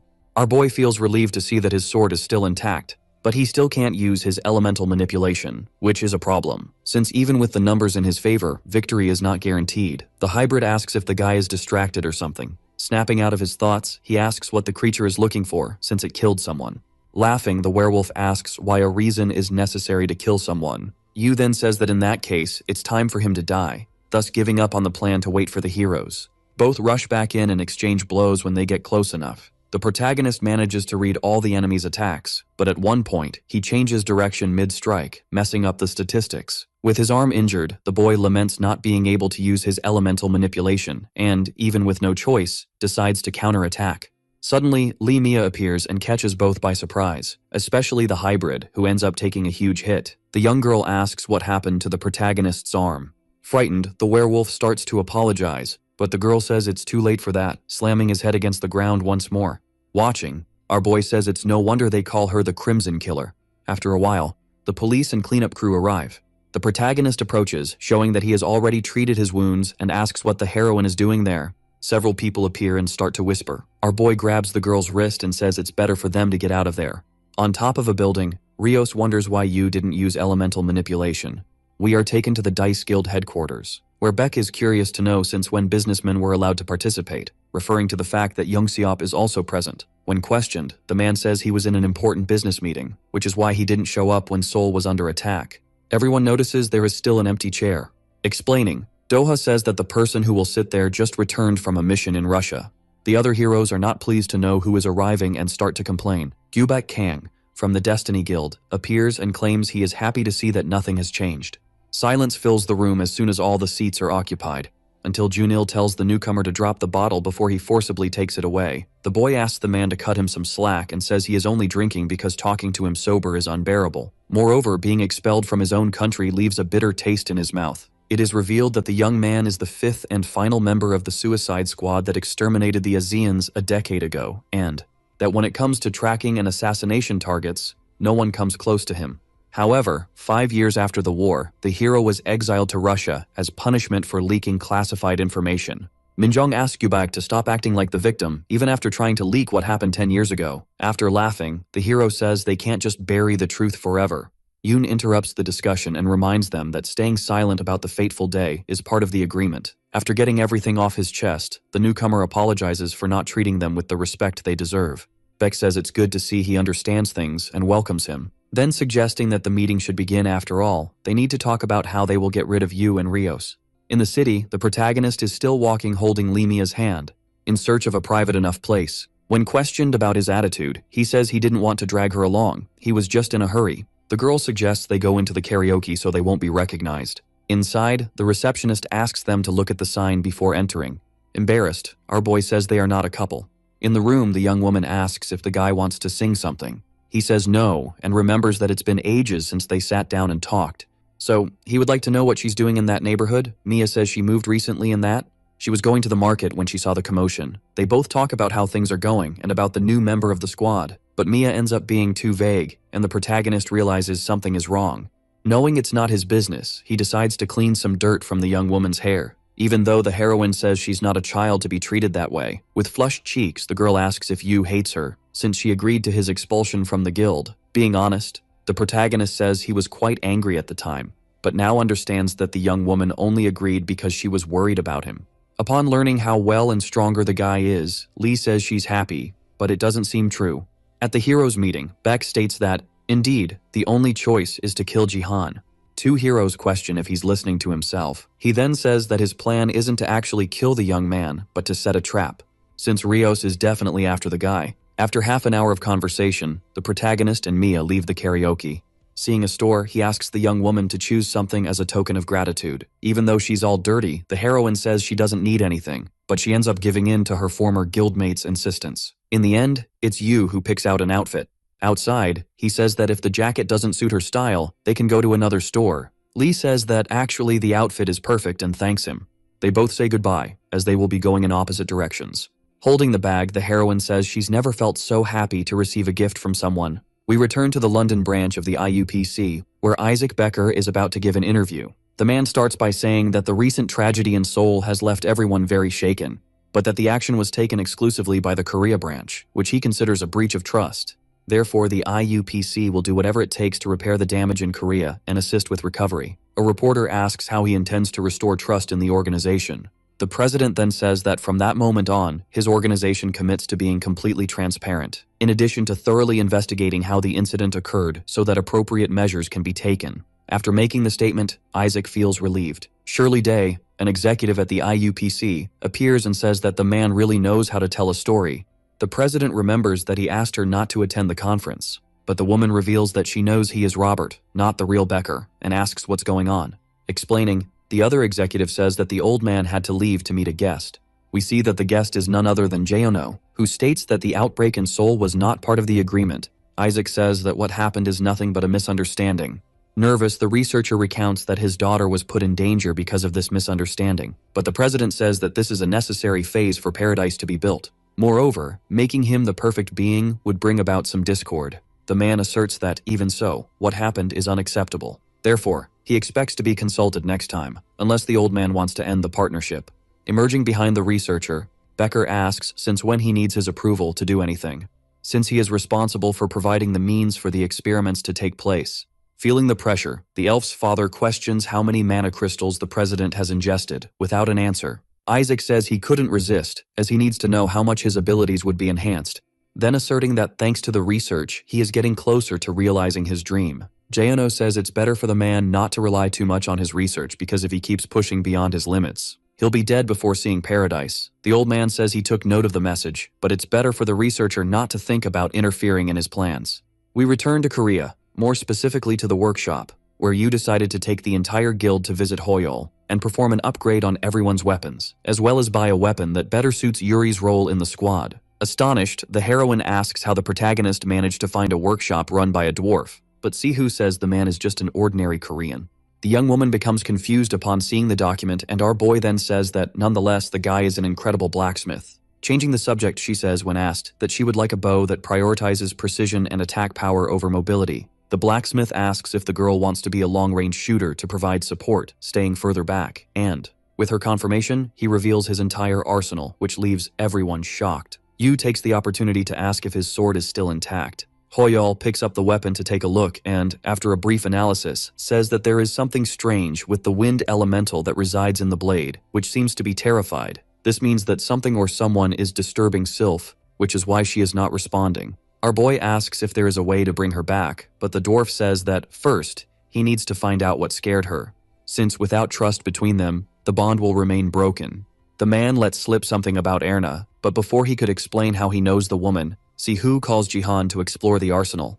In the background, Yuri does not seem very satisfied with the bow. After the shopping, the elf comments on how expensive the weapon was. The Proto asks if, as the guild leader, she shouldn't be more responsible. But the young woman says that he is the last person who should give lessons about money, since he spent an absurd amount on a women's jacket recently. Embarrassed, he asks how she found out about that, while Min seems to be shocked at the possibility of the boy having a girlfriend. Our boy thinks about what to say. However, Saim approaches and says that they should respect others' privacy. After all, no one needs to know that Yu likes to dress as a woman in his free time. Seeing the scrap collector winking, the Proto tries to stay calm so he doesn't smash him, but he ends up giving in to his instincts. Laughing, a guy with a bottle of soju says that the hero really has no worries at all. Hearing his name, Jihan asks who the stranger is, but ends up getting hit with a bottle in response. Balancing on the Proto's sword, Gubaik says that after all, the young man isn't that strong. The Proto questions who he is again. After taking a sip of his vodka, the hero reveals that he is the current master of the Destiny Guild and the guy who was exiled from Korea. Intrigued, the boy asks why the hell he tried to attack him. Getting off the sword, the drunkard informs that the 6 guilds voted for the young man's protection. But since he disagrees, he decided to check if the protection is truly deserved. Our boy manages to defend himself from the second attack while thinking about how absurd the man's strength is. Praising the boy for the dodge, the hero questions why he isn't using the power of the elemental, then stating that Yu will have to use it if he continues to receive attacks. The Proto strikes, but Gubaik dodges and says that it is too slow. Showing that it's not quite like that, the young man catches him by surprise, with a ranged attack fired by minimum.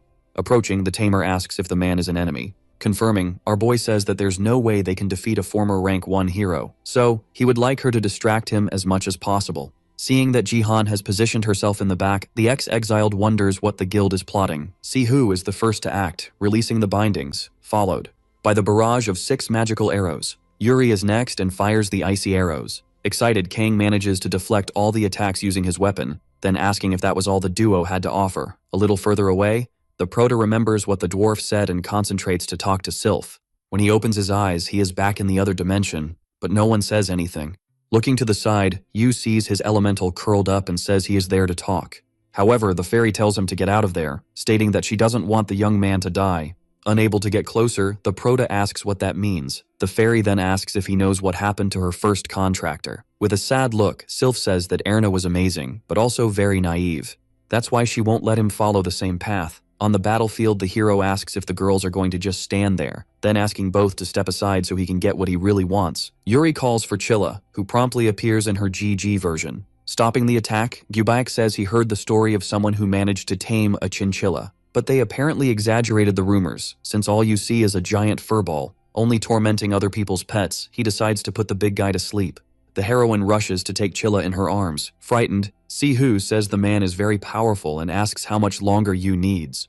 Trusting the young man, the ice girl steps in front and says she will try to hold the hero a little longer. Thus, the elf should stay further back for protection. Min remembers when she bought the bow, and Hoyol suggested she think a bit more, since the weapon alters the nature of mana, and if used by someone without experience, can drain all their energy. Wielding the object, the heroine shows she is willing to take the risk, even knowing she could die. The leader of Destiny says that switching weapons won't change anything, but the young girl asserts that if she were him, she wouldn't be so sure. Noticing that the arrow is charged with mana, the hero concludes he cannot be hit. The ice girl waits for the right moment and fires. Being too busy being confident, the hero is caught off guard when the arrow changes shape.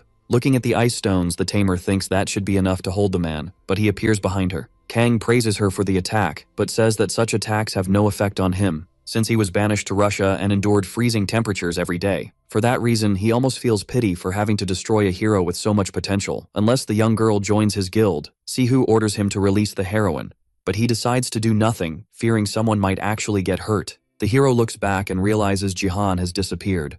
Our boy appears right in front of him and says he will ensure he never forgets that display of elemental manipulation. When attacked, the ex-exiled realizes the young man is quite confident and, dropping Min to the ground, says he was getting bored, then asking what the prota is doing while the girls served as a distraction. Our boy takes a look around to see if there are any civilians nearby and finds it strange that the city is empty. He thanks his allies and says he will take care of the rest now, so both should go to a safe place.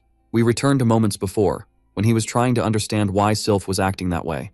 The fairy says she wanted to respect Erna's wishes, who thought that by sacrificing herself, she would save the world. But in the end, she ended up dying, and all that was left was hatred and the threat of another war. That's why she can't go on. Confused, the prota asks if she wants him to run away, confirming. Sylph says the enemies are not after him, but after her. Thus, he can leave her and return to his friends. With both hands on the barrier, Yu says she is also a precious friend. The fairy says the young man will never be able to break that barrier. But our boy shows that it's not quite like that and, after crossing, states that if he were to give up just because of that, he wouldn't have bothered to come all the way here. Holding the young woman's hand, he tells her she doesn't have to carry the burden alone. Even thinking the young man is a fool, Sylph admits that at the moment, she needs someone like him, promising that this time, she will trust and fight side by side.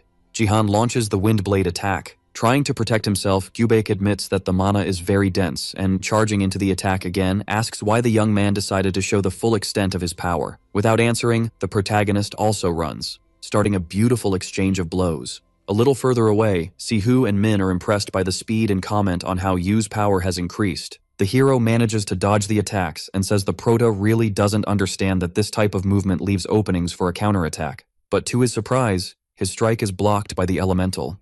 Following the plan, our boy sends the man flying, causing a huge explosion. The problem is that Kang appears without a scratch and laughing. The fairy says she won't be able to maintain her physical manifestation for much longer. With that, Jihan asks her to return to the sword, so they can finish the battle once and for all. He strikes without hesitation with the Aura Blade attack, but Bayek arrives and ends the battle using just one hand. We return to the day of the meeting when the master of the Red Hall explained his plan. Yongseop then says he is against it, as he doesn't believe the young man is worth the effort to mobilize so many resources, since he is nothing more than a mediocre hero, with common skills and no real strength. And there is no proof that Rios is actually alive. Kang says that, for sure, the guy is alive, as he smelled him as soon as he set foot in Korea, but he is also not convinced of the plan. That's why he will meet Yu face to face to test what he is capable of the old-fashioned way. In the present moment, the leader of Red Hall tells someone who seemed so confident that the hero looks a bit overwhelmed and, when questioned, he states that he only intervened because that attack was too risky even for him. Smiling, the former exile says that the prota passed the test with flying colors. Irritated, our boy asks why the man had to do that in a residential area.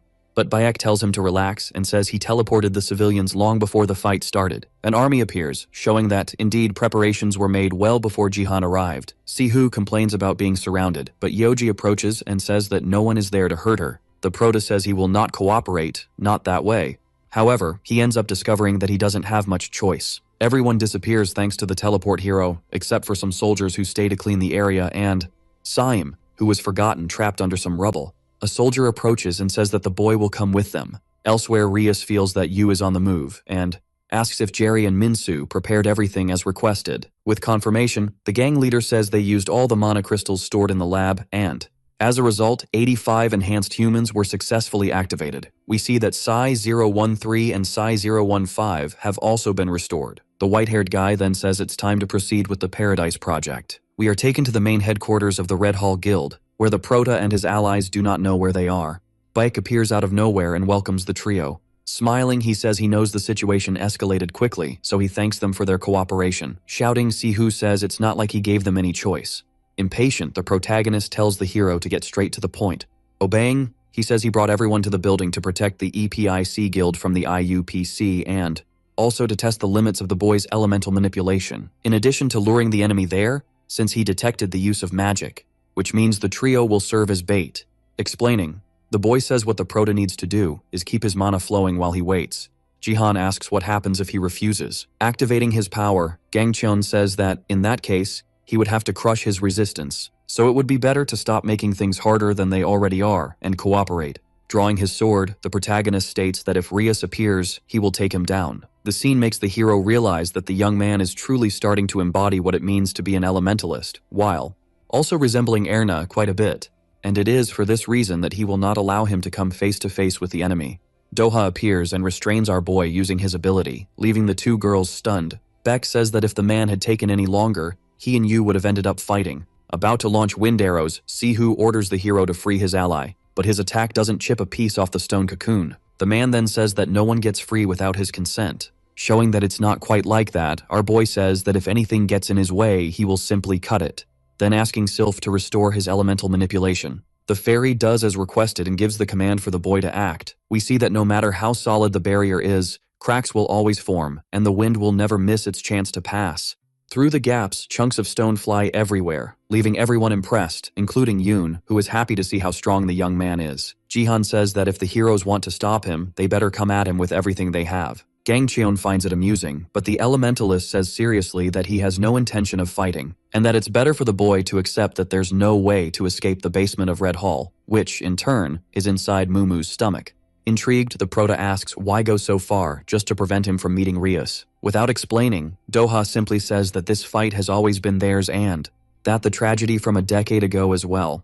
Suddenly, the leader of the Red Hall says that the enemy has just arrived. Outside, the white-haired being claims that it's time to hunt the elemental. We are taken to the upper floors of the building, where the soldiers wonder why everything seems so quiet, even after saying that someone is coming. Using his mana stealth, Rias passes by everyone unnoticed, until he reaches a corridor and begins to feel the elemental right beneath his feet. Without hesitation, he uses his power to open a hole in the ground, while thinking about how he is closer than ever to finding the answer he has always sought.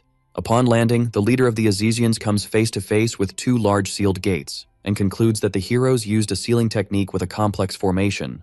Confident in his own power, he opens a passage and says he expected more, but realizes he has just entered an empty room. Suddenly, several memories flood Rias's mind, memories that did not exist before. It is revealed that as the hidden emotions resurfaced, memories recorded deep in his cells came along. A bit surprised, the white-haired being understands that it was there his death and rebirth occurred, which means those are the memories of his original self. Amid the hybrid's reverie, Mumu appears and throws him elsewhere. Welcoming him, Doha apologizes for dragging the creature there and claims that never, in a million years, did he think he would see that ugly face again. Rias says it's not nice to use the memories of the dead to create a trap.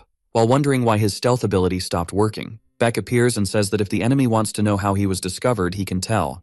Jun-il, Minjong, Jungsop, and Kang appear out of nowhere to join the party. The leader of the Red Hall breaks the silence and asks what everyone thinks about starting the meeting. Shocked, the master of Karios asks how the hell Rias is still alive. Meanwhile, the leader of the Snowball Guild questions how he looks the same as he did 10 years ago. We find out that Gangcheon kept everyone outside in a separate area so that no one would be detected besides the elemental. Thus, at the perfect moment, he teleported the other heroes simultaneously. Tired of waiting, the leader of the Red Hall decides to make the first move. Nullifying the boy's ability, Rias says that was a nice waste of a move, since spatial magic doesn't work on him, who is also a dimensional mage. The hero says it's hard to forget that, especially since it was the enemy who created the concept of spatial magic on Earth. When asked why he turned against humans, the white-haired being says he actually doesn't know how his past self placed faith in such a miserable species. Using his power, he decides it's time to leave, but his teleport is forcefully interrupted out of nowhere. Smiling, Bayek says letting him escape would be a waste, then activates his dream realm, revealing that Rias was trapped as soon as he set foot in that environment. Jun-il delivers the giant hammer blow and states that this time, they resolved what they started 10 years ago. The leader of the Azesians escapes and wonders again how his presence is being detected, until he remembers he touched the seal of the barrier at the entrance and looks at his own arm. Kang appears and says he took a while to notice his little gift. The two exchange blows and the white-haired guy asks if it was the man who put those marks on his skin. Confirming, he says he made that restriction for a very annoying ability, revealing next that once the mark is placed, the target is constantly exposed to a fraction of their mana. Thus, no matter how much the person tries to hide, their location will always be revealed. Minjong says that now that the hybrid can't hide, he's just a rat running in circles, so it's better for him to stay still if he doesn't want his 2 legs broken. Doha joins the discussion and says that unlike everyone else, Rias was the only one who hasn't changed. Seeing the stone walls around him, the white-haired being concludes that he needs to get out of there even if he ends up legless. But this time, it seems that there truly is no escape. The leader of the Snowball Guild uses her attack called Absolute Zero to encase all the ice stone, and it's Jun-il's turn to act with his hammer. A mega explosion of light occurs, using dimensional obliteration. Beck puts the cherry on top. Shocked, Park says that all of this is far beyond what a rank 1 hero should be capable of. After the session of attacks ends, the heroes wonder if the target is dead. The teleport guy says he isn't sensing any trace of mana. Rias appears and claims he is disappointed with the extent of Kang's combined power, which falls to the ground and starts screaming, frightening everyone. We see that the mana of the leader of the Azesians has begun to leak through the marks on the boy's arm. Suddenly, chains emerge and bind 2 of the heroes. Surprised, Gangchun asks how that is possible if he blocked the use of teleportation magic. The white-haired boy approaches the ex-exiled and, holding him by the neck, explains that turning the tables was possible thanks to the mark that was carved into his arm. Thus, he simply escaped the attack through this beautiful path, in addition to opening another space unaffected by the dream realm. Screaming, Doha says that in that case, they need to start over, but ends up having his elemental manipulation blocked. Rias says that they are not the only ones who have gotten stronger in recent years, then breaking the space created by Bayek. Elsewhere, Yuri and Sihu try to find an exit.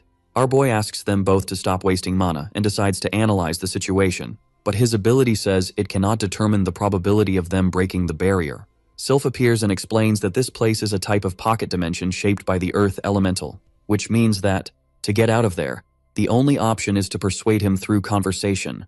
The elf agrees and says they should at least try. But the Proto says that won't work, so it's better to breathe and come up with another plan. Determined, the blonde girl starts calling for Mumu, then asking for Min's help, who doesn't seem very supportive. Even so, the young woman decides to help after being reminded of who the guild master is. Yu feels embarrassed for the duo. However, after the tamer says that Mumu is just a glorified worm, the ground starts to tremble. Emerging from the ceiling, the elemental says he is not a worm, and asks why the hell the two were screaming so much. The 2 elementals catch up a bit, and Yuri takes the opportunity to ask if Mumu minds letting them out. He says he cannot do that, as he made a promise to Doha. Drawing his sword, Jihan says that in that case, he has no choice but to use his aura blade. When asked what is happening, the elemental says he will check. Feeling something strange, Mumu screams and claims that his partner is suffering. Confused, the Proto thinks it is impossible for Doha to be in trouble. We return to the battle site, where the Earth Elementalist is quite injured and cannot believe such a skill exists. Rias appears and says he doesn't need to be stunned, revealing that this is the Judgment Realm, and that each of them is locked in their own space to be used in the Paradise Project. When questioned about what this project would be, the white-haired being says a large-scale airstrike will be launched across Korea, so it's better for him to give up and tell where Yu is if he wants to stay alive. Freeing himself from the arrows, Yoon says it's better for the enemy to worry about his own safety. The leader of the Azesians stops the attack and says the man's elemental manipulation is no longer a threat. We discover that the spatial magic of the Judgment Realm allows the user to take control of the mana flowing in anyone who enters the space, also allowing the breaking of third-party abilities and their use. The Elementalist is shocked to see his elemental manipulation being used by someone else. Approaching, Rias asks what it feels like to be defeated by your own power and, upon hearing that this is impossible, starts talking about 30 years ago when humanity was almost extinct, until a miracle happened and the heroes emerged. However, according to him, the Azesians had already arrived on Earth, which means that the powers the heroes gained originated from his people. Furthermore, the white-haired guy claims that everything that happened was orchestrated by his original version. Doha asks who the hell he is, since he is not the original Rias, but the enemy decides to end the conversation by summoning the Spear of Judgment. The luck of the elementalist is that Bayek awakens and grabs the spear with his hand, while saying that the protagonist has arrived. Turning around, he asks if he can join the conversation. The leader of the Azesians wonders how the boy managed to escape, while Yoon asks what happened to the other heroes. His ally says he barely escaped and used almost all of his mana. What it means is that they are not in a good position to face Rias. Therefore, their only idea is to use their supreme magic, called Domain of Eternal Dreams. We go back 30 years, and see little Gangchun running from the chaos with his parents. His mother tells him not to look at the horrors and says that this will not be their end. The family's goal was to reach the heroes. But a little further ahead, a giant monster appears. With nothing to do, the couple decides to push the little one away and thus, both sacrifice themselves so that their child has a chance to live. It was in that desperate moment that the little hero awakened his ability and split the enemy in half, which did not please the other monsters, who began to run to catch him. The next day, the heroes are shocked to see what the little boy did and decide that they will take him with them. However, little Beck does not like the idea and strikes Kang, showing that he is completely out of control. Intrigued, the heroes decide that they have no other choice but to kill the child. But someone approaches and asks if they can try to talk to the little one. It is Erna, who, removing her hood, says she is not there to hurt him. Seeing the woman's ears, the boy tells her to stay away, claiming she is just another monster. He strikes, but Sihu's mother asks everyone not to act, as she can handle it alone. Approaching again, the elf says that he has gained a power that is too heavy for someone his age, while Bayek thinks that if he wants to survive and protect his family, he needs to kill her. Embracing the little boy, Erna says that he does not need to keep fighting, nor looking at that scene if it is too much to bear. And that is how the hero was prevented from drowning in his thirst for revenge. In the present moment, Rias is impressed to see the amount of mana the young man still has, but realizes that something strange is happening, as he is not feeling any mass, as if everything were just an illusion. Irritated, he asks if the hero really thought that cheap trick would work, and if he forgot that he is trapped inside his judgment realm. The spears fly towards Gangcheon. Nervous, Doha says that this seems to be the perfect moment to use that supreme magic. However, his ally tells him to wait and claims he will be ready in a second, after making all the spears disappear. He explains that the illusory dimension does not only refer to the staff, which is just the means for his unique ability, allowing the sealed power to be released. Excited, Beck asks if the imposter knows what it is to dream. Rias tries to concentrate, but his memories begin to interfere again. Seeing the woman with long hair, he wonders why he remembers her if he does not know her.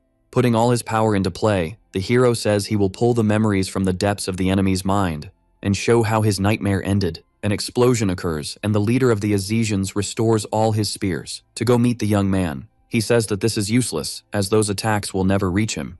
Confused, the villain wonders what kind of trick that is. Explaining, Gangchun says that if the illusory dimension allows him to control space, the domain of eternal dreams can distort reality itself. In the blink of an eye, the judgment realm is destroyed. Surprised, Rias tries to understand how the young man is using spatial magic if he had placed a seal. Yoon appears and strikes with the Earth Destroyer. With the impact, the white-haired being concludes that there is nothing more to be done, while the dream hero smiles and says it is time for him to sink into his nightmare. As he falls into the water, the enemy realizes that he cannot move his body. Suddenly, another version of him appears and calls him a copy. Nervous, the white-haired guy says he will not fall for this cheap mental game, but his other version asks if he really believes he is the true one, and what he really knows about Rias. Remembering his past, the enemy tries to come up with an answer, but cannot, because someone forcefully erased his memories, so he cannot remember who he was before everything, nor what he wanted. What truly makes him an imposter? The woman reappears and says that if he had not destroyed his own goodness, she would have been by his side forever. Rias realizes that those words were spoken to his original, and wonders why they affect him so much. Nervous, he says that the remnants of the past no longer matter, only the anger and revenge. That's why, to prove it is the original version, it will bring judgment to humans with its own hands. An explosion occurs and Doha asks what is happening. Beck then says that apparently the white-haired being escaped from its own nightmare, and now, they will have to deal with an even worse monster. Totally transformed, The leader of the Azesians says that there is no dream that lasts forever.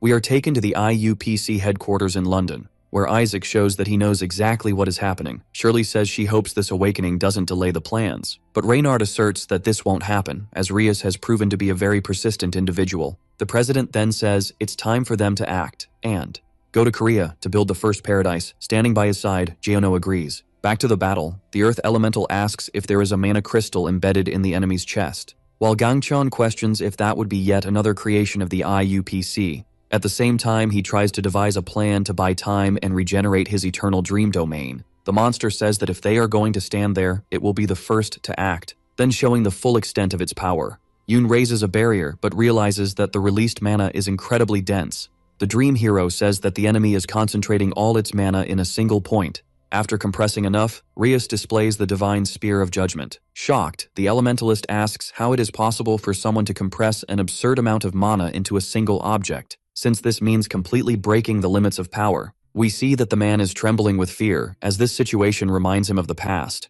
more specifically, when he could do nothing but watch his companions die. The white-haired being asks if Doha is really going to freeze again. Showing that he won't, he attacks, even with Bayek asking him not to do that. In the middle of the way, something blocks the hero and we discover that the enemy's spear is capable of erasing whatever it touches, thanks to the fusion of the mana crystal with the power of the Azesians.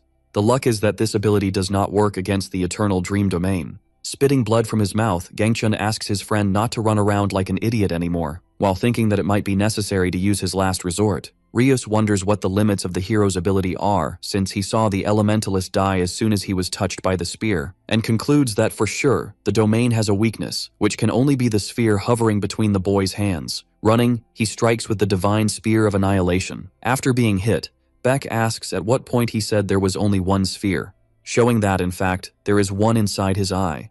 An explosion occurs and the divine spear is erased. Rias says that doesn't matter, as he can create another. But he wonders again who the woman covering the hero's eyes is, and why she keeps meddling in his memories. Smiling, Gangchon reveals that she is Erna Hath, the woman whom the enemy's original version loved so much.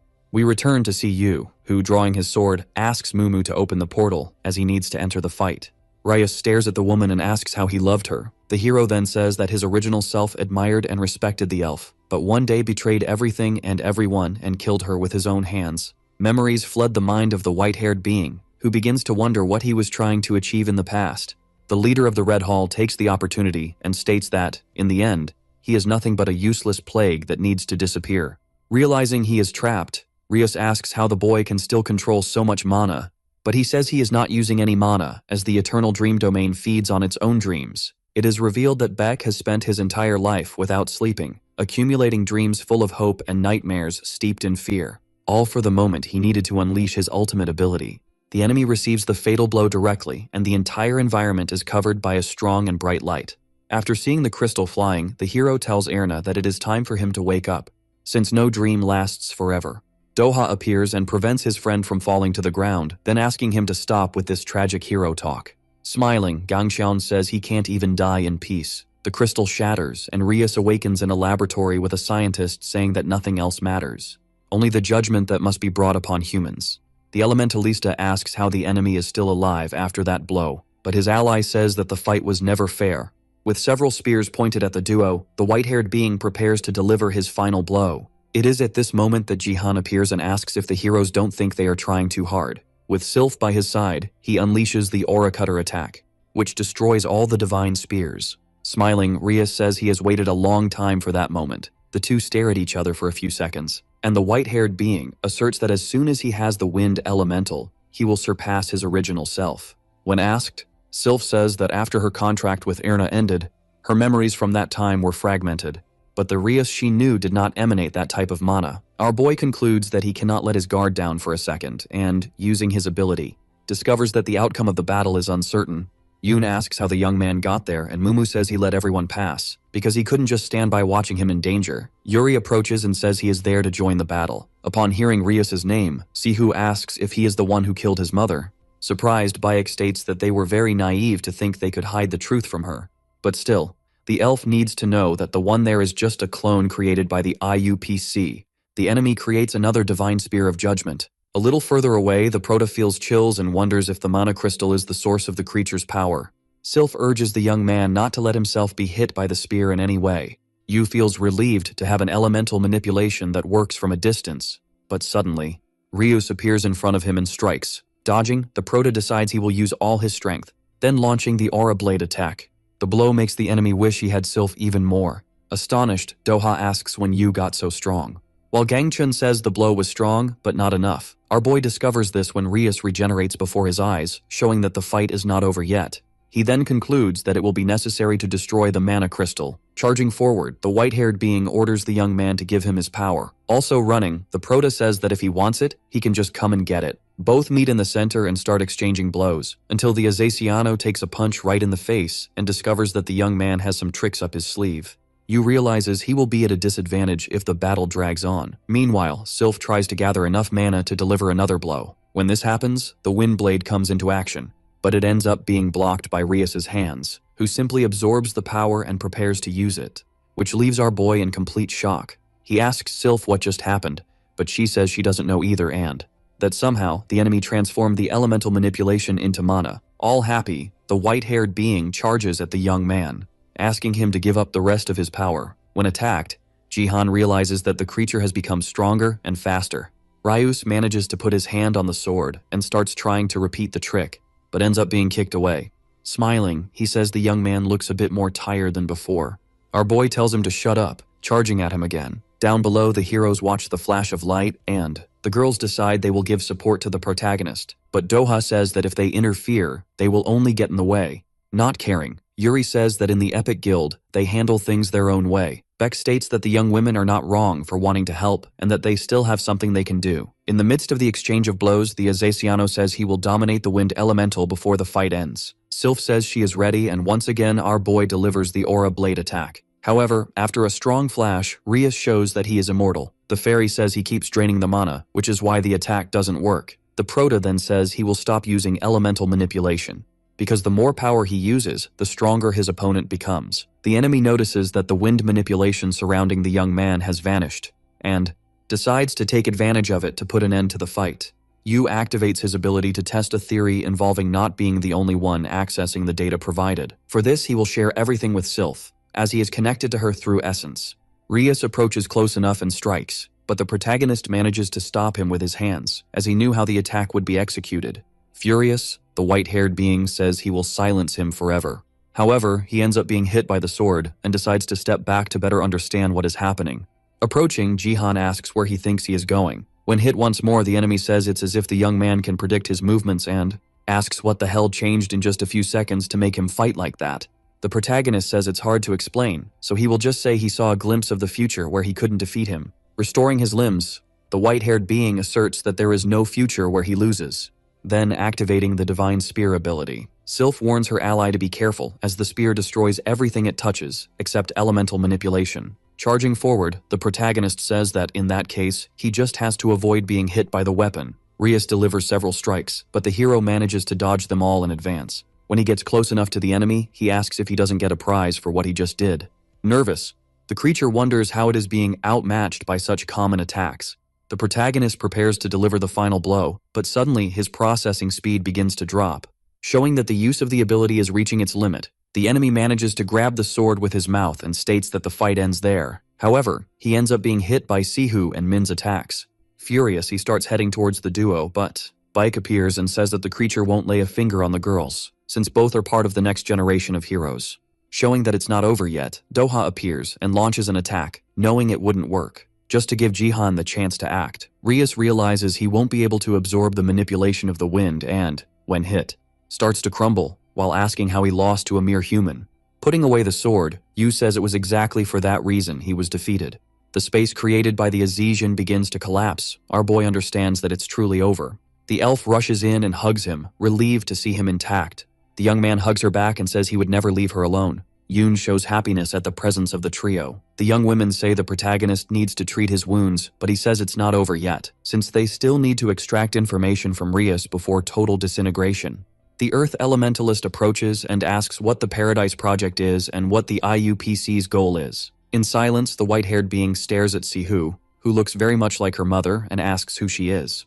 The blonde introduces herself, which leaves him in shock. She then asks what happened to her mother on that fateful day. The seal that held the enemy's memories breaks and fragments of the past return. We see the day the peace treaty was made, where the Azesian was the representative of the non-human races. Erna, the representative of the humans, arrives, starting the meeting. However, a tragic accident destroyed all hope for peace. Someone approaches and says that, thanks to Rias, he learned something interesting and, seeing that the elf is dead, claims that she made a foolish decision, even though he thought she would understand his plans. The white-haired being asks why the man created a chasm between humans and non-humans. However, the scientist says that even if he told him, he wouldn't understand. Apologizing afterward, in case his patience runs out, the two engage in confrontation until an explosion occurs, scattering debris everywhere. Wounded, the Azesian asks how the man can use the power of his people, and the man says it's because he conducted experiments and extracted mana, revealing, shortly afterward, that conflict has always been part of his plans. To awaken Rias's fury and the raw energy within him, the man reveals that Erna would be the vessel for all this power, but chose to die upon discovering his plan. Therefore, his plan now is to use his daughter. It is at this moment that Giano eliminates Rias, promising that they will meet again. We return to the day of the peace treaty, when Erna was speaking and said she wholeheartedly believed that it is the differences that will guide them to a better future. By her side, the Azesian asserts that it is time to put an end to the war. After a few seconds of silence, a hybrid says that everyone is ready to end the war and accept peace, and, thus, the day ended in celebration and smiles. The scientist arrives and prevents Rias from holding the elf's hand, then congratulating the two. When asked when he arrived, he says he would never miss such an important day, especially because a little girl wouldn't stop being a nuisance. Erna is extremely happy to see little Sihu. The man then suggests they gather for dinner, but the woman says she can't, as she still has commitments. It is at this moment that the white-haired being tells her to go and says he will take care of everything. After all, nothing is more important than family. The trio walks away, and Rias thinks that if he had met the elf earlier, things could be different. Outside, a mysterious hooded figure passes by the family, catching Giano's attention. Worried, the woman says she might need to stay, as she feels a strange sensation. However, upon seeing her daughter's face, she changes her mind and decides to go. Happy, the scientist says that in any case, they will be back soon, and even if something happens, the Azesian is still in the hall. The hooded being enters and, pointing a weapon at a little girl, asks what she thinks about them having a little fun, firing immediately afterward without hesitation. The scene catches everyone's attention and the hybrids start shouting that a human shot a child. Outraged, an Azesian charges at the first guy he sees, while questioning if this was the peace the humans wanted. With chaos erupting, Rias tries to ask everyone to stop fighting. But, upon seeing the little girl, he starts to tremble, feeling a burning rage take over his entire body. The hooded being appears and asks what he is waiting for to protect his people and the elf girl he loves so much. Unable to hold back any longer, the white-haired being unleashes all his hatred.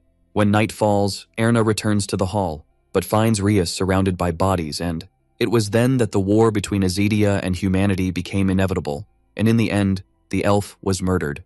Back to the present moment, the creature says that everything was orchestrated by Giano, who still plans to use his daughter to achieve his goal. Supported by Yuri, Sihu asks why her father would do such a thing. Furious, Doha orders the Azesian to stop blaming someone else for his actions. However, Beck tells him to stop shouting since they drew their swords without knowing the truth as well, which makes them quite similar after all. Yu says that Rias is speaking the truth because of his ability. Surprising everyone, the creature asks the boy to destroy its heart, since that is what the scientist wants, so he can also depart and atone for his sins.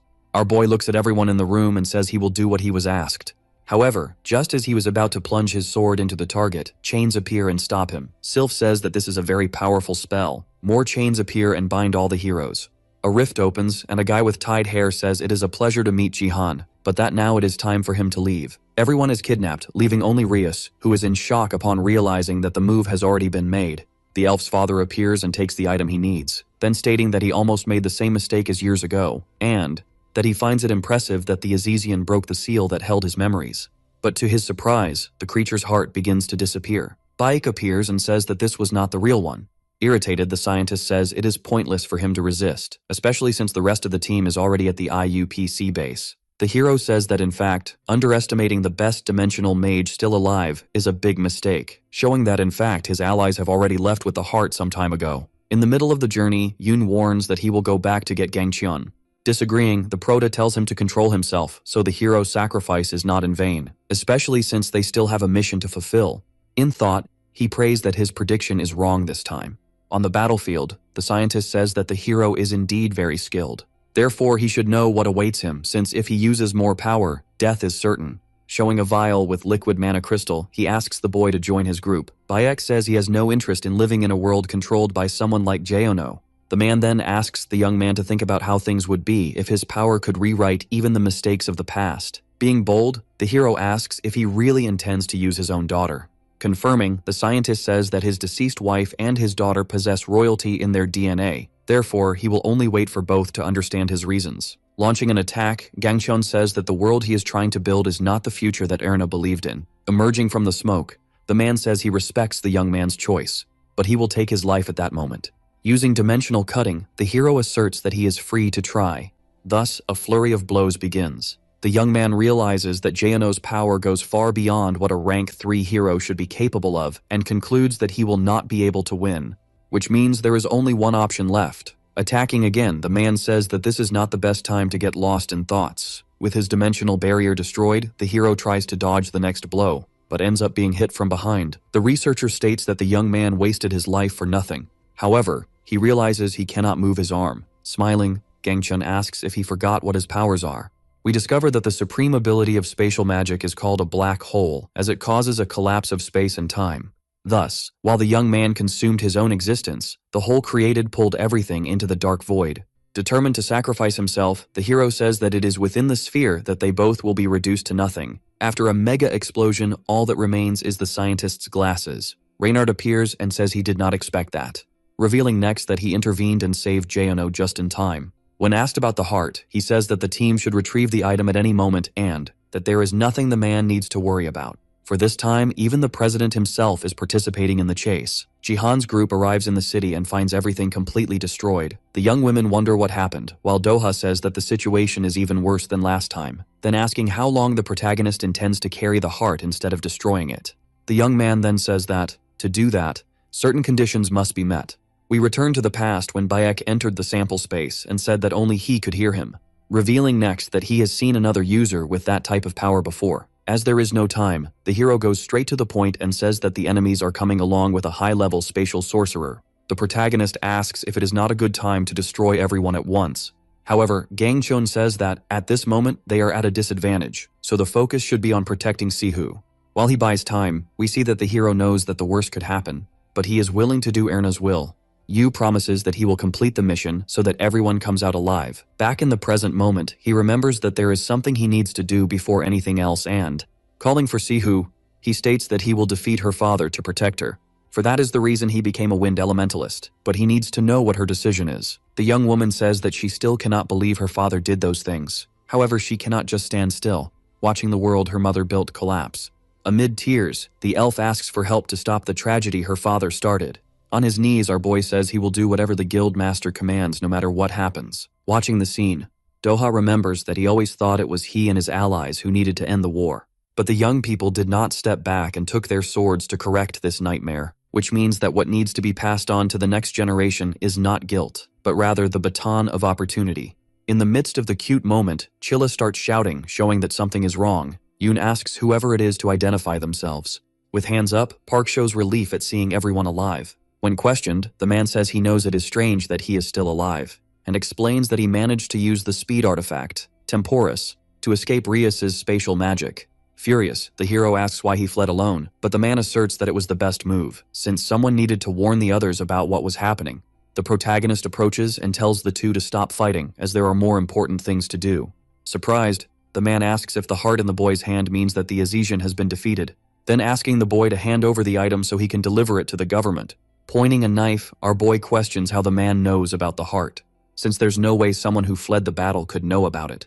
Suddenly, Kim appears and, calling the young man clever, claims he wants to see what he has to offer.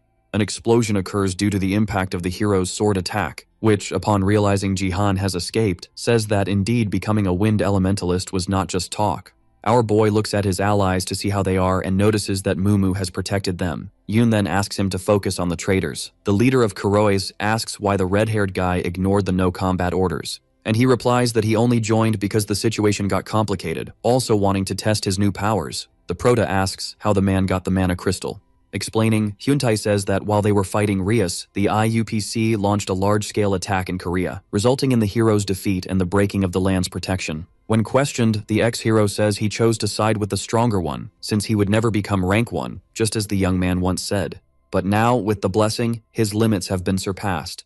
Jihan is attacked and realizes that his former boss is much faster than before. Before attacking again, the man says he might even give the boy a chance, because of old times. But for that, he will need to hand over the heart. Sylph warns that she has gathered enough magical power, which makes the Prota start the compatibility analysis, which is not good at all, since wind cannot defeat fire. Knowing he can't be careless, the young man decides to take advantage of the openings in Kim's fight.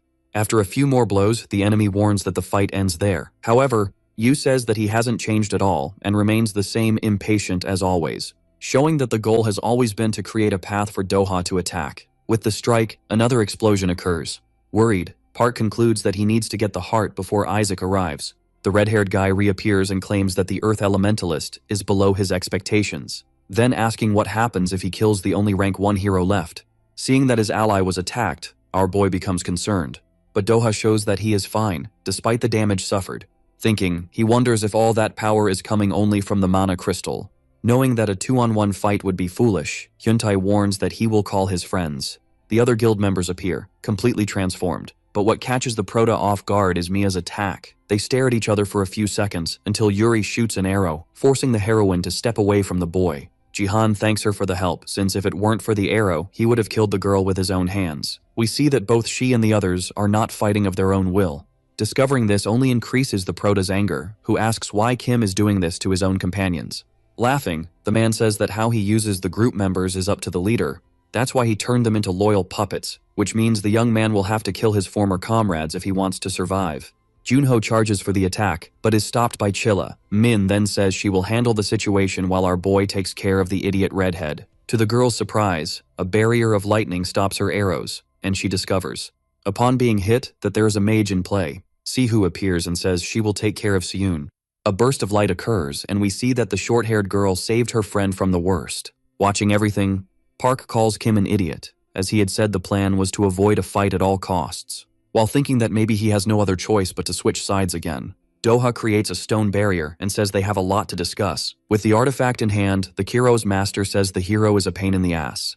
In another part of the battlefield, Jihan states that Hyuntae never fought while bickering with someone else, being the reason why he will lose.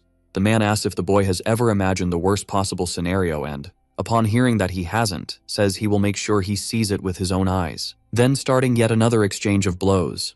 Our boy wonders if his opponent has been hiding his true strength all along, until suddenly, Sylph appears and says that now is the time to unleash everything. Obeying, the Prota launches the Aura Blade attack, but this makes the enemy's flames even stronger. In the air, the red-haired guy unleashes the Meteor Break attack, spreading fire everywhere. However, to his surprise, his sword shatters into pieces, showing that he is doing just fine. Yu says that now it's his turn. Thinking, the enemy wonders why someone like the young man would be able to defeat him, when all he wanted was to become a hero.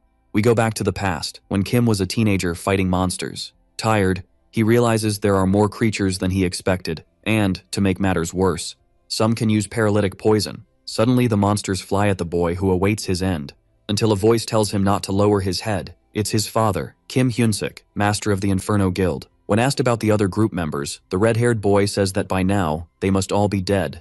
Angrily, the man tells him he needs to remember that a hero is someone who draws their sword for others, not for themselves, which means that a hero who abandons their companions does not deserve to be called rank 1. Everyone always followed the guild master, who was a just and strong man. This made Hyuntae want to become a hero just like his father, until one day the man died, after entering a MA alone to help a friend. This incident changed the way the red-haired boy saw things, to the point where he thought his father was an idiot. In anger, he set fire to the memorial and said that Hyunsik was wrong, then promised that he would never help trash. The following year, the young man joined Keros, until Jihan joined the group and revealed that he couldn't use magic. Furious, Kim asks why Park brought this kind of trash to the guild, and he replies that it's because everyone who can handle mana has already been chosen by other teams. Our boy says he knows he is weak, but still won't be a burden. However, what irritates the red-haired guy the most is the confidence in his eyes. Making things clear, he says that the moment the boy gets in the way, he will kick him out. Another day, in a third-class MA, The group was walking through the environment until Sion decided to scan the place.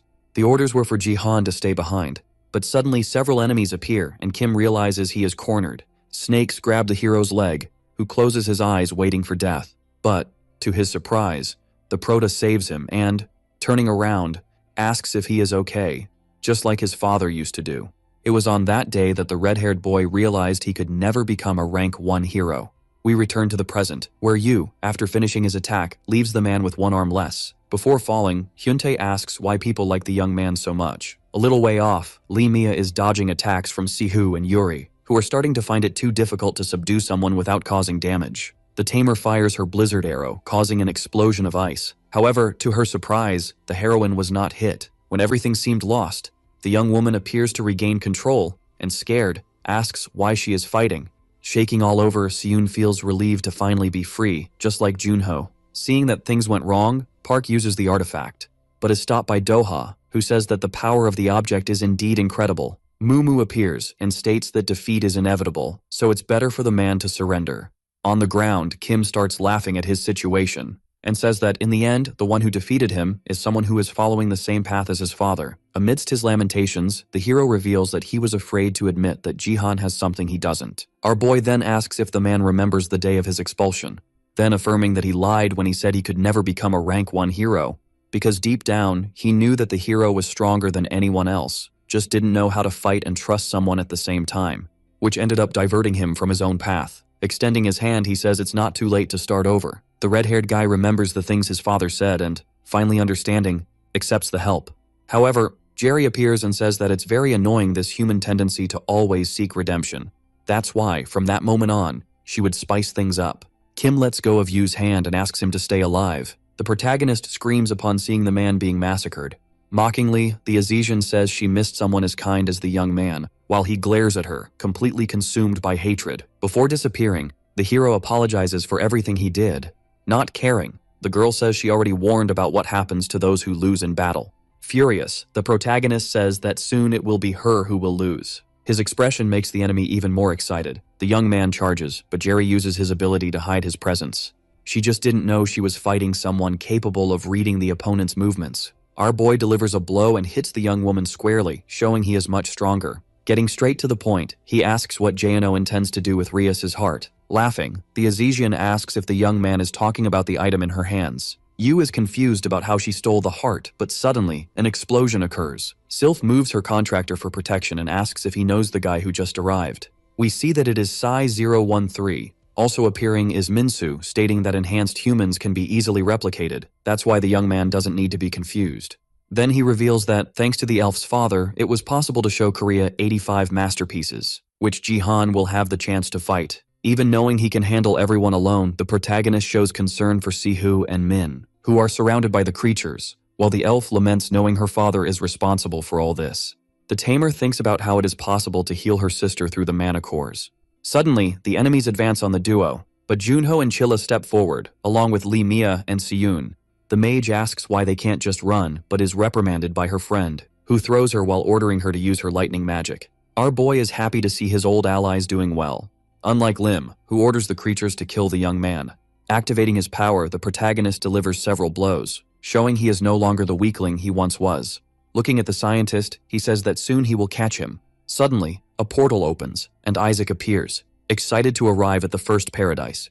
We see that he didn't come alone. Busy, Yu doesn't even turn to look. The researcher is surprised at how his soldiers are being massacred. Calling him a coward, the protagonist asks the man to step forward. A little further away, Mia is happy to see how strong the young man is, but ends up lowering her guard and giving an opening to an enemy. Fortunately, Min and Sihu take care of things, until Shirley appears and says it's a shame that all of them are so useless. The heroine tells the protagonist's friends to run, but the enemy launches her attack, claiming it's too late to escape. To her surprise, Junho saves the day by creating a barrier. The man says he knows the woman is a first-class ex-heroine from England, but they can also count on a mage who doesn't lose in terms of pure destructive power. Preparing, Siyun says she will use the strongest spell she has, then delivering a fatal blow.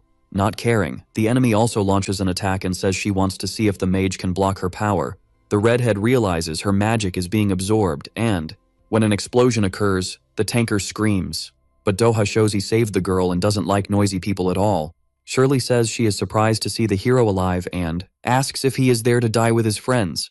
Telling the woman to shut up, the elementalist says he can't wait to see what a British heroine has to offer. However, the young woman says that fighting him would cause too much confusion, so she will leave this mission to Robert and Caden. Showing she is not afraid, Yoon smiles and tells the enemies to attack him. After dealing with the creatures, our boy charges at Minsu, but ends up being stopped by Isaac, who is only interested in knowing where the heart is. The protagonist asks who he is, and the old man introduces himself without hesitation. Worried, Sylph tells the young man to be careful.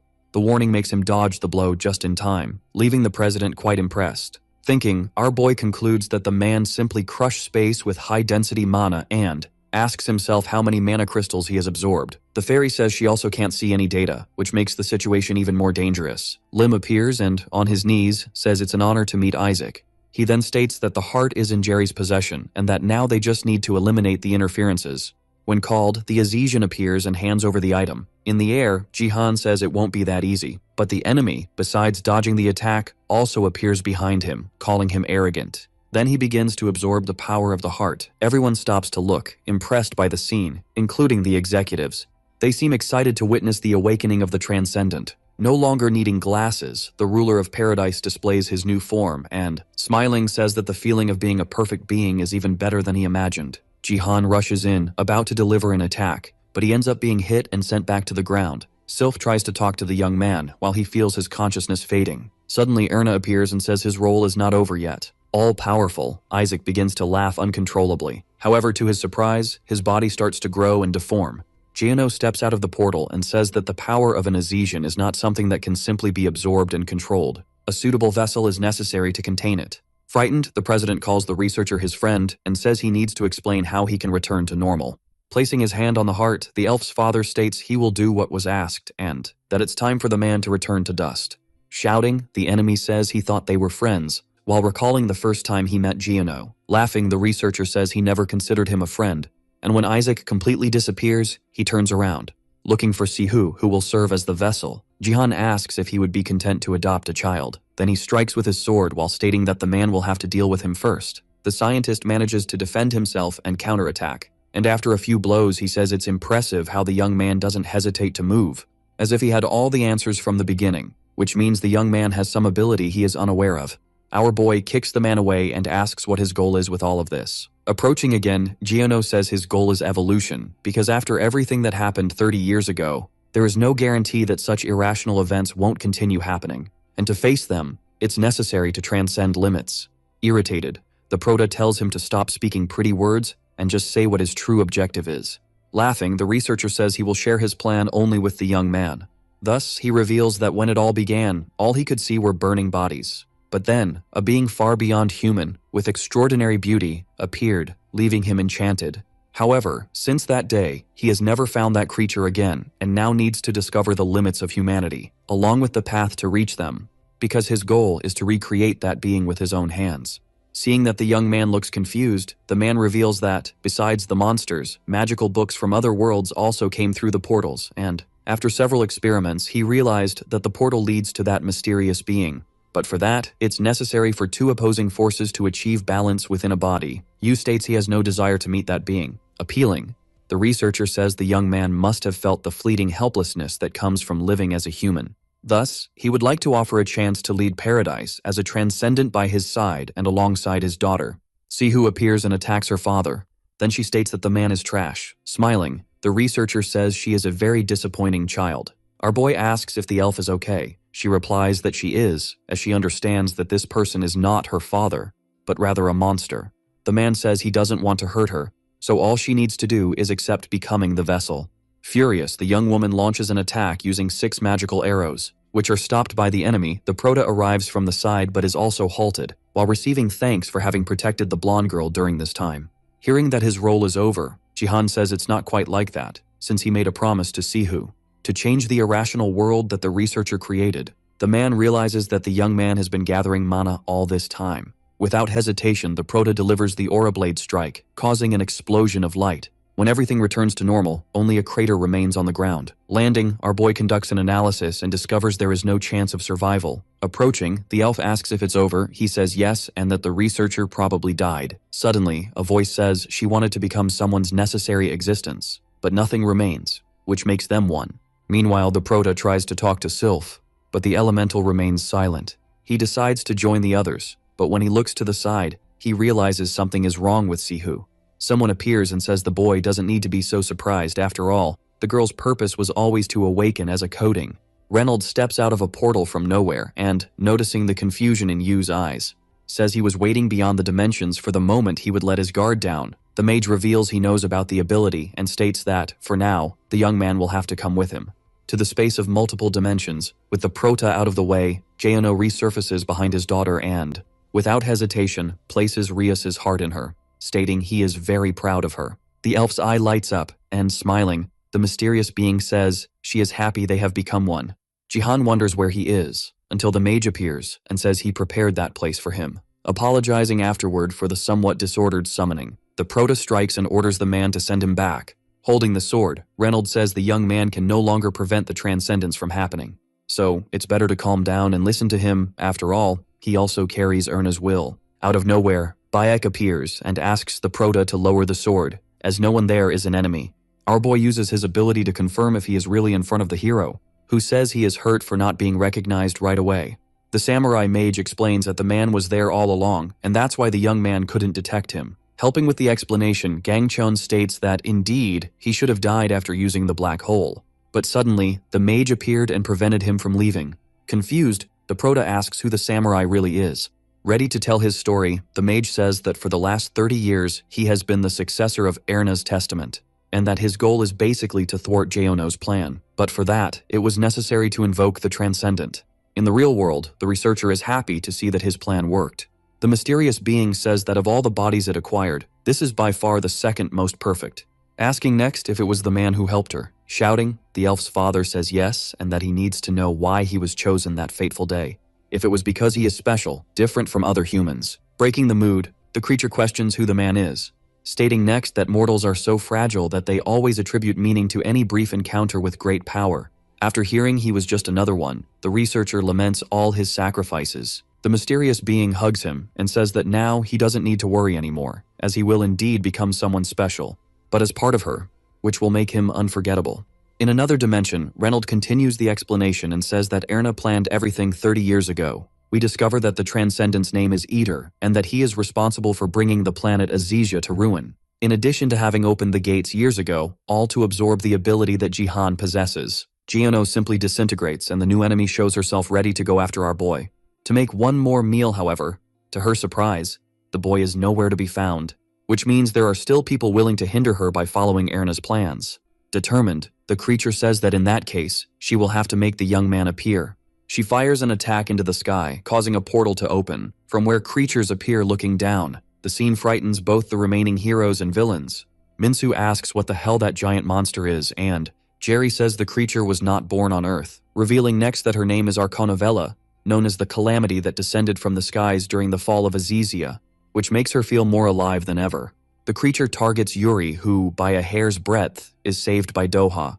The hero tells her to stay alert while he tries to organize his thoughts to understand what he is dealing with. In the air, Eater is surprised to see more people, and, when called Sihu, states that the young woman no longer exists, asking next where Yu is. Shirley strikes at the creature and asks where the president is. When the enemy appears behind the girl, the two boys charge into attack, but they end up being stopped by the strands of hair from the otherworldly being, who, licking its lips, says it was indeed hungry, before absorbing the mana crystals that Robert and Caden possessed. Shaking all over, the blonde girl asks if this is really what Isaac wanted.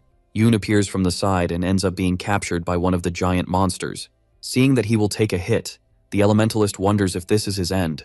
However, Jihan finally appears and, freeing his ally, says that Eater's opponent has just arrived. Looking at Doha on the ground, he asks if he is so weak that he can't even stand up alone.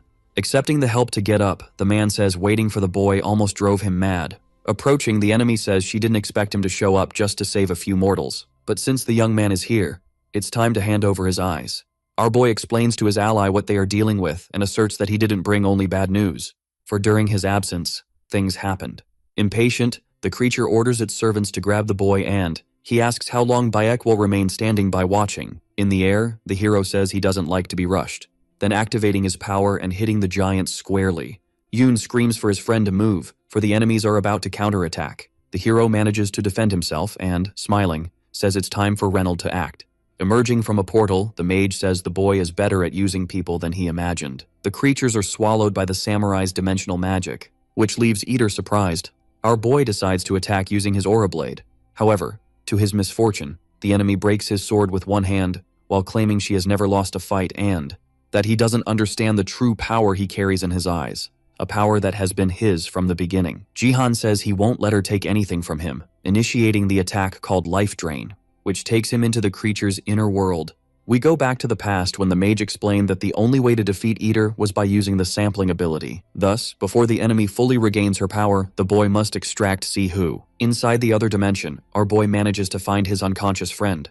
Screaming, he says he will get her out of that place. However, suddenly, sharp structures pierce his body, causing his vision to start darkening. A voice emerges and orders the boy to pull himself together. It was Erna's voice, who, smiling, says she was waiting for him, so they could solve the problem together in the middle of her